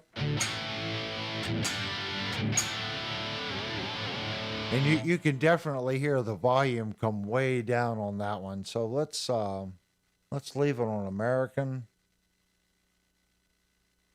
And now let's turn our guitar volume up a little bit.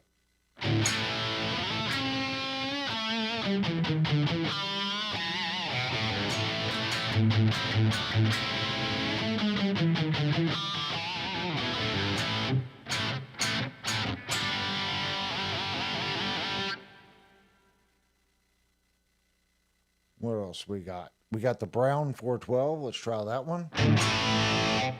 Now we've got to turn our volume down.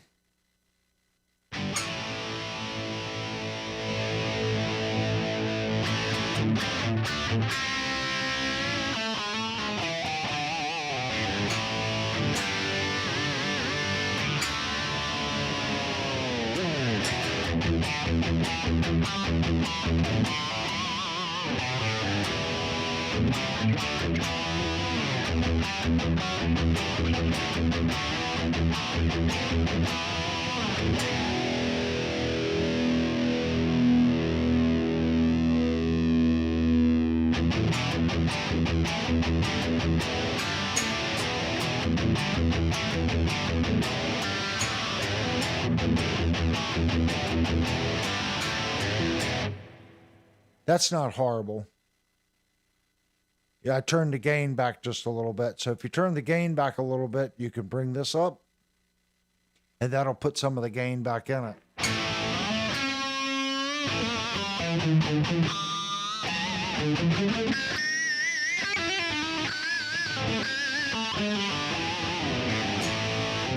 Now, right there, you can hear it. It starts to get that fake kind of, I don't know, it's a weird distortion tone that it ends up getting. We're going to leave it right there.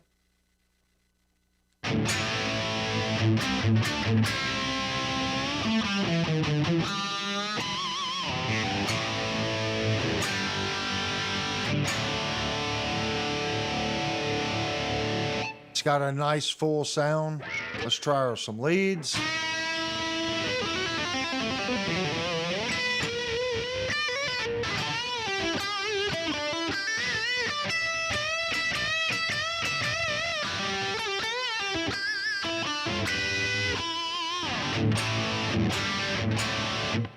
I think it's a little bit too much compression for the lead, so I would end up turning it down just a little bit more. That way the leads come through a little better.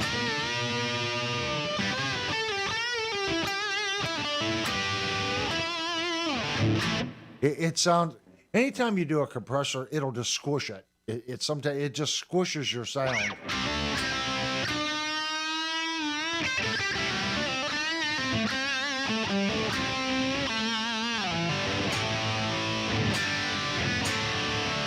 It sounds mean on the chords, but the other part is the issue. Let's cut the compressor back a little bit. All right. Let's try our lead.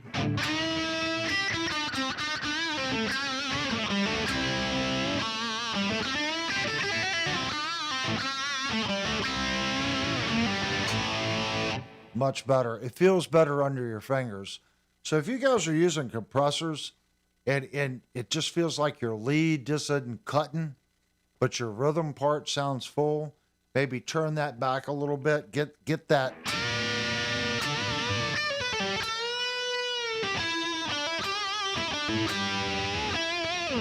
Because sometimes what will end up happening, especially if you have it before your gain stage, you're running an amp, it's compressing, it's squishing your signal, in that pick attack that you get, it's taking that out. So it's not hitting, especially if you have a tube amp, it's not going to hit that tube in your lead, in your attack. It's squishing it. You got to find that comfortable spot where it'll still...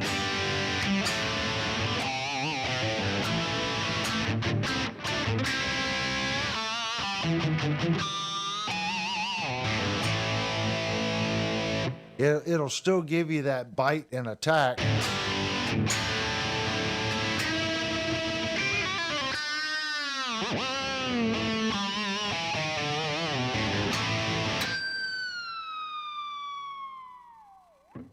And still let your notes ring. And guys, I'm just telling you my experiences.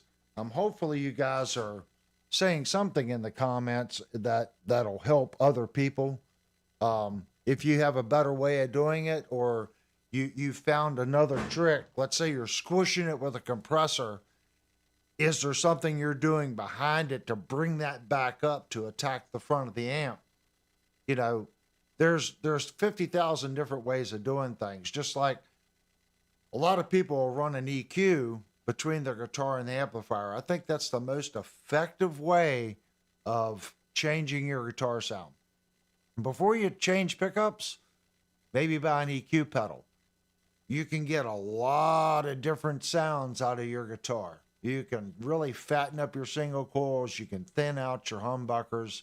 And you can get a little bit more boost to hit the front side of your amp with an EQ pedal. You know, that is a big trick. So maybe a lot of people are putting the EQ after their compression and they're kind of, giving it a little boost. I don't know. Like I said, when I did things, it was just trial and error, just like I was doing that. And I would always go back, just like tonight after the stream's over, I will go back and I will watch the stream. One, to listen to my guitar, and two, to see how many comments that I missed. Because each week I look back and I'm like, wow, I wish I would have seen that. I would have commented on it, or I could have ranted for 20 minutes on this topic. And so many times I missed that. And that's such a shame. And I'll say to Linnell, but she doesn't know. She doesn't know what'll trigger me or what doesn't trigger me. So anytime you guys have something that you want to say directly, hey Avery, have you thought about this? Or something that you definitely want the chat to see, you can highlight it, put at music and gear, and it'll come up orange on my screen, and then I can definitely point it out. If Steve that said makes sense. compressor can act like a boost. Am I wrong? It can. That's basically what I was doing. I was boosting it, but what ends up happening, it works a little different on a modeling amp, like a fake distortion. I've noticed when you really crank up that level, you get a sizzle sound, and it sounds like an overgained mic preamp, but a little scratchier. And when I hear that, I just don't like it. I know people, they'll say, well, I like sizzle. It's a different kind of sizzle. I like sizzle on a tube amp too. But this sizzle's like, it sounds like an overgained mic preamp, but it's more consistent. Like an overgained mic preamp will just clip for a couple seconds and give you that funny distorted signal.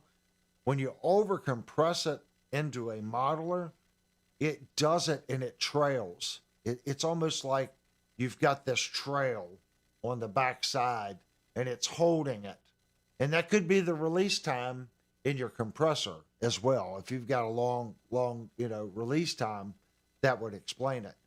I got to find that spot to where it isn't giving me that sizzle, but yet still squishes my notes enough to where it's even, Kurt said but doesn't squish it so much where it kills my amp. Kurt said I only play Floyd or Kahler guitars. I only have one fixed bridge guitar and never play it much. And that's Kurt? Yeah. I was just like that, Kurt. Before I started YouTube, trying to think, I had two fixed tail guitars. I had my acoustic. Did I? I'm thinking. No, I had one. I had my acoustic. That was it. Since doing YouTube, I have embraced the fixed tail. I see the allure to it. I like the fixed tail if you're hitting open notes and you're going down and bending notes. The fixed tail's nice. The Floyd always throws your open notes out of tune. Especially, even you can not even use the bar. Just hit an open note and then bend. Hit your open E and go down to the 12th and bend really hard. Let's just say you're going to go right here, hit your open E, and now it's going to go out of tune. Hear the E? Whoa. The fixed tail won't do that. Did I ever notice it before? Probably not. I probably heard it in the recording. It was like, oh, that guitar sounds funny. And I didn't realize what was going on. So when I play stuff like that, I'll play my RGA, or I'll play Linnell's fixed, her S model, or the guy across the pond. It's Linnell's guitar, but it's got a fixed tail on it with the Pegasus pickups. Can't remember. Rob, the Chapman guitar. I'll play that one. It's a fixed tail. That guitar is a beast. It's a beast.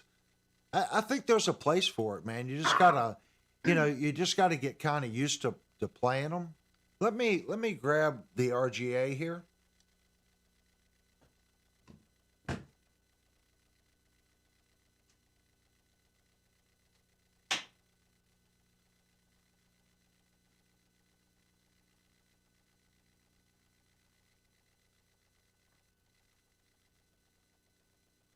So with the RGA, what I was showing you with on the Schecter, you won't have that problem with this guitar.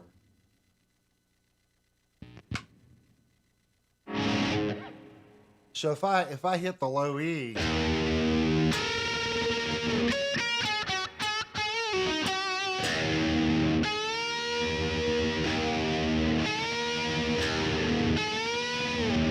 It won't do that with a floating bridge. That E string will go down in pitch. So a lot of times you're.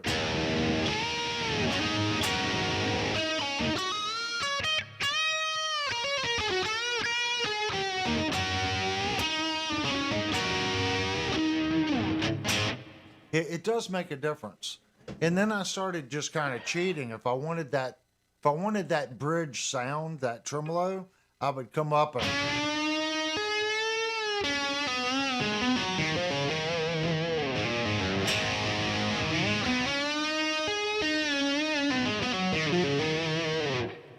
If you pull up and then you strike,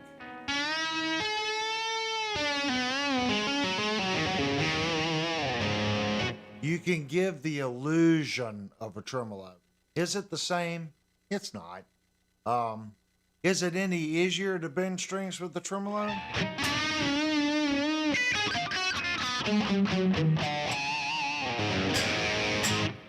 I'm going to say it is, but I'm going to say this. I can't feel it, but I'm going to say it is. And the reason I can't feel it is I have really strong fingers from just playing many, many years. I play a guitar pretty aggressively. I put a lot of power behind my fretting.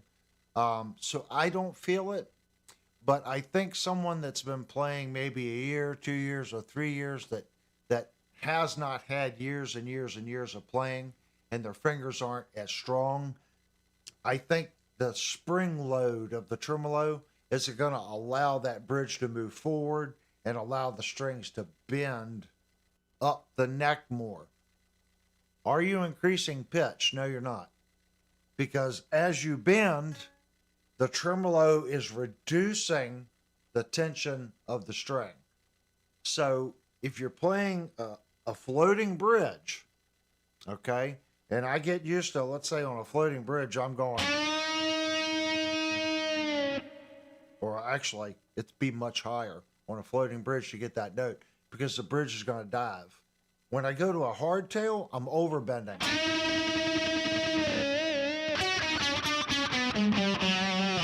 That's a lot of people that they don't realize.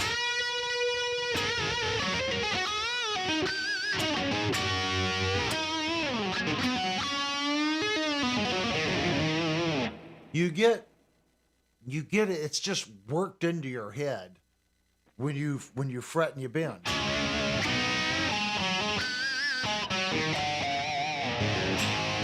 How much to do that?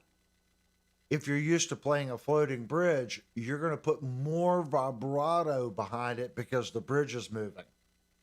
When you get on a hardtail, you no longer have that you're trying to overcome. So everything you apply to the string goes right out. The bridge isn't acting as a buffer to what you're doing. So you'll find going from a floating bridge to a hardtail, you're overbending or you're using too much vibrato or it just doesn't sound quite right because you've gotten used to playing and offsetting that bridge moving and you don't even realize you're doing it. You can hear it in my playing, guys. There's nights where I just overhit notes. If I'm overhitting notes, I'm usually on a hardtail. Or I've played something with heavier gauge strings on it, and I've switched to nines, something with nines on it. If I was out playing a lot, I would set my guitars up extremely similar with the exact same gauge, strings, and I would try to get them to play as closely, to one another as I possibly could to try to prevent that.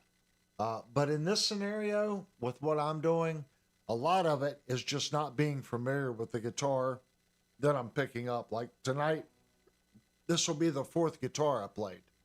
So, and they all play different. They all bend a little different.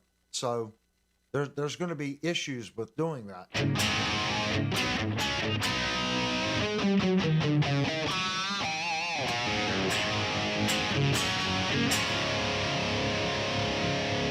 And you can hear the gain difference. The Schecter had more just saturation. I didn't change any of the settings on the Yamaha. When I first got the Schecter, That's what I noticed. It just sounded oversaturated. The pickup is very hot and it's very gainy. You know, it's got a lot of attack.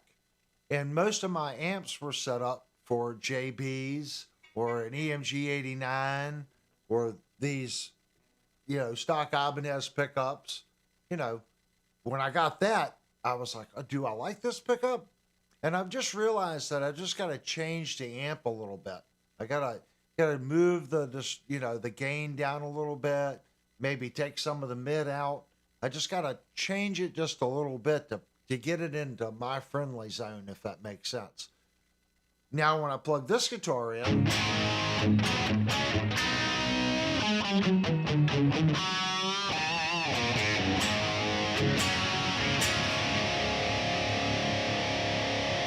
that's still a lot of freaking gain. Vox said hardtail versus Floyd is similar to scallop versus non-scallop fretboard. You have to fret softer or you go sharp. Boy, do I know that. I've got a headless over here that's scalloped, and it is not lightly scalloped. It's like Grand Canyon scalloped. And if you don't play that guitar soft, it goes way out of tune really, really, really fast. When I say really fast, I'll notice we'll go on vacation. That's the guitar I always take. And when I come back from vacation and I pick up my regular guitars, I'm like, oh, what's going on? I have calmed down my playing and I'm just not beating the piss out of the fretboard like I normally do. And it takes me a couple of weeks to get back into the...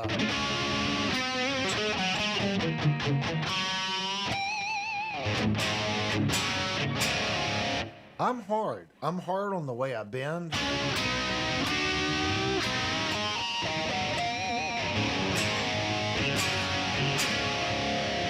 But that's part of my sound. That's just how I play. I've always played a little on the hard side.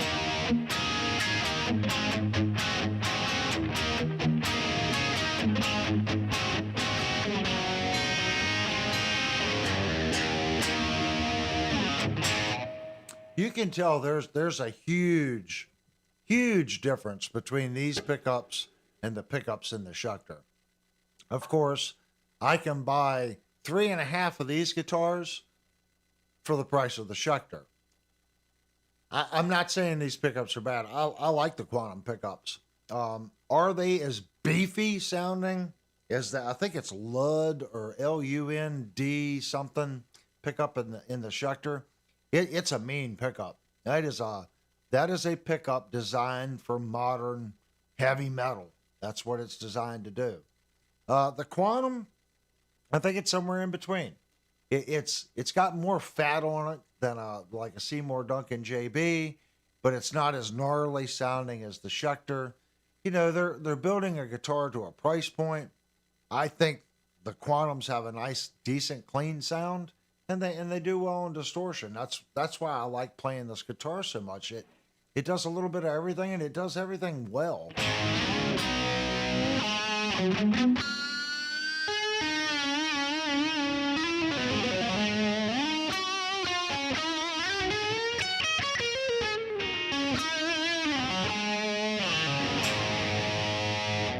That's me not used to playing this guitar.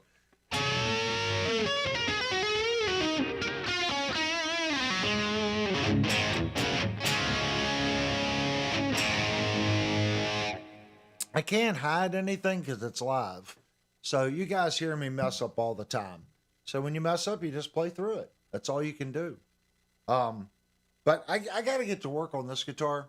I got Brian's guitar downstairs that we're working on. As soon as I get that guitar done, I get the electronics all finished up, probably this weekend. I'm probably going to start videos on working on this guitar. So hopefully everyone will tune in. We're going to do some videos on Brian's guitar. He was the guitar giveaway winner. So we're not doing much to that guitar. Like I said, we're putting new pots in it, new jack in it, cleaning up all that. We're going to clean up the end dressings on the frets. We're going to give it a once through, do a truss rod adjustment, put new strings on it, and he's going to be really happy with it. This guitar, we're changing the pickups. We're going to put a new bridge on it, and we're putting new tuners on it. And I'll probably do a little bit to the frets. I might redo the end dressings like I'm going to do to Brian's guitar downstairs, and I'll probably polish the frets. I don't think I'm going to level the frets. I think when we checked it, they were pretty decent. They wasn't perfect, but they're pretty decent. It's a beater guitar, so I think I'm just going to do a little bit better end dressing on it. Not a double chamfer, just do a little bit better end dressing on it. Give them a good cleaning. And that's going to be about it. And I think that's what the majority of people are going to do. They're not going to go all out on an end dressing on a $500 guitar. They're going to make it a little better, polish them up, and they're going to play it. You know, at least that's what I would do. Unless you plan on keeping it forever. If that's your baby guitar and you're never going to sell it, sure. Make that thing the best possible. It's your time. You know, watch some of my videos. It'll kind of give you a guideline on what you should do. I'm not saying that the way I'm doing it's the only way. Watch a couple of my videos because I'll show a couple different ways. Everyone's different. So you may like one way and you may go, oh, that way sucks. I like this way. That's why I did a bunch of different ones. If it's your time and you want to put it in it, go for it, man. This is something that we're connected to. And the neck is the most important part of your guitar. It's what you feel and what you touch. That's your connection point. If the neck doesn't feel right to you, okay, then you're not going to bond with the guitar. It's what makes the guitar have its personality, its feel under your fingers. So learn what you like, start paying attention to that, and work towards that, you know. Okay, guys, we've been on for 2 hours and 15 minutes. I want to thank everybody for coming in. I do have to work tomorrow, or I would continue yakking away. I actually still want to kind of yak. But I do have to work tomorrow. And like I said, I always sit in there in the kitchen, and I watch the stream with Linnell a little bit. And I want to hear what the guitars sound like. I want to look at comments from things that I missed during the stream. And I'm going to put it out there again. If you guys have a YouTube channel, it doesn't matter if it's smaller or bigger. We do have the ability of having guests on the stream. This is an open invitation to anyone that wants to come in. Even you guys, you don't have to have a YouTube channel. Maybe it's a project guitar that you've been working on and you want to show it off to the community. Just like when we do the guitar giveaways and Devastator and I are both on, we can do that. Reach out to us on Discord and we can make it happen. If you know someone that's on a different channel and you think that content would be something cool here, reach out to them and see if they'd like to come on. And if you know good channels, go to Discord. We have a special room for that. You can post interesting YouTube channels there for people that haven't been discovered yet. I am 100% honest about that. I'm about watching good stuff. If you haven't already, please go down, hit the thumbs up. Please consider subscribing. You didn't have to be a subscriber to chat. There are no member tiers here. This is a poor man's channel. You know, YouTube doesn't pay me. Ibanez doesn't pay me. Yamaha doesn't pay me. Kramer doesn't pay me. This channel's here for honesty and just good people. And the comments of what you guys think works for you. I'm not going to say anyone is wrong when they say, I love this guitar. If that's your guitar, that's your guitar. I can't say anything about it. When I do reviews, I'm looking at the quality of the guitar. And I'm going to say this right now. I've played some pretty crappy guitars that have been quite crappy made that still played well, if that makes sense. And I always say that in my reviews. If I'm playing something that's manufactured poorly but still plays nice, I'm going to tell you. And the Leo James Monsoon is one that comes to mind. Poorly manufactured, but played well. They are out there. And of course, there are some that are just poorly manufactured and play like, and I don't realize the microphone is still on when I say it. So if you don't know what I'm talking about, you'll have to go back and watch some reviews when I kind of got busted. Anyway, guys, thank you so much. And I hope everyone tunes in for Saturday night. I don't know if we'll do a stream tomorrow night or not. If we do, it will definitely be after Phil. So it'll be after 9. But again, thanks, guys, for coming in. I couldn't do this without you all. And please go over to Discord and keep the conversation going on there. All right, guys, thanks so much. And I'll see you guys Saturday, at least on Saturday. I'm pretty sure it'll be Saturday. And I'm going to hit the right button this time because I'm looking for the one that says intermission with flames. You know, it's not even the right button because now I need the 5-minute end chat window. I'm so bad with buttons.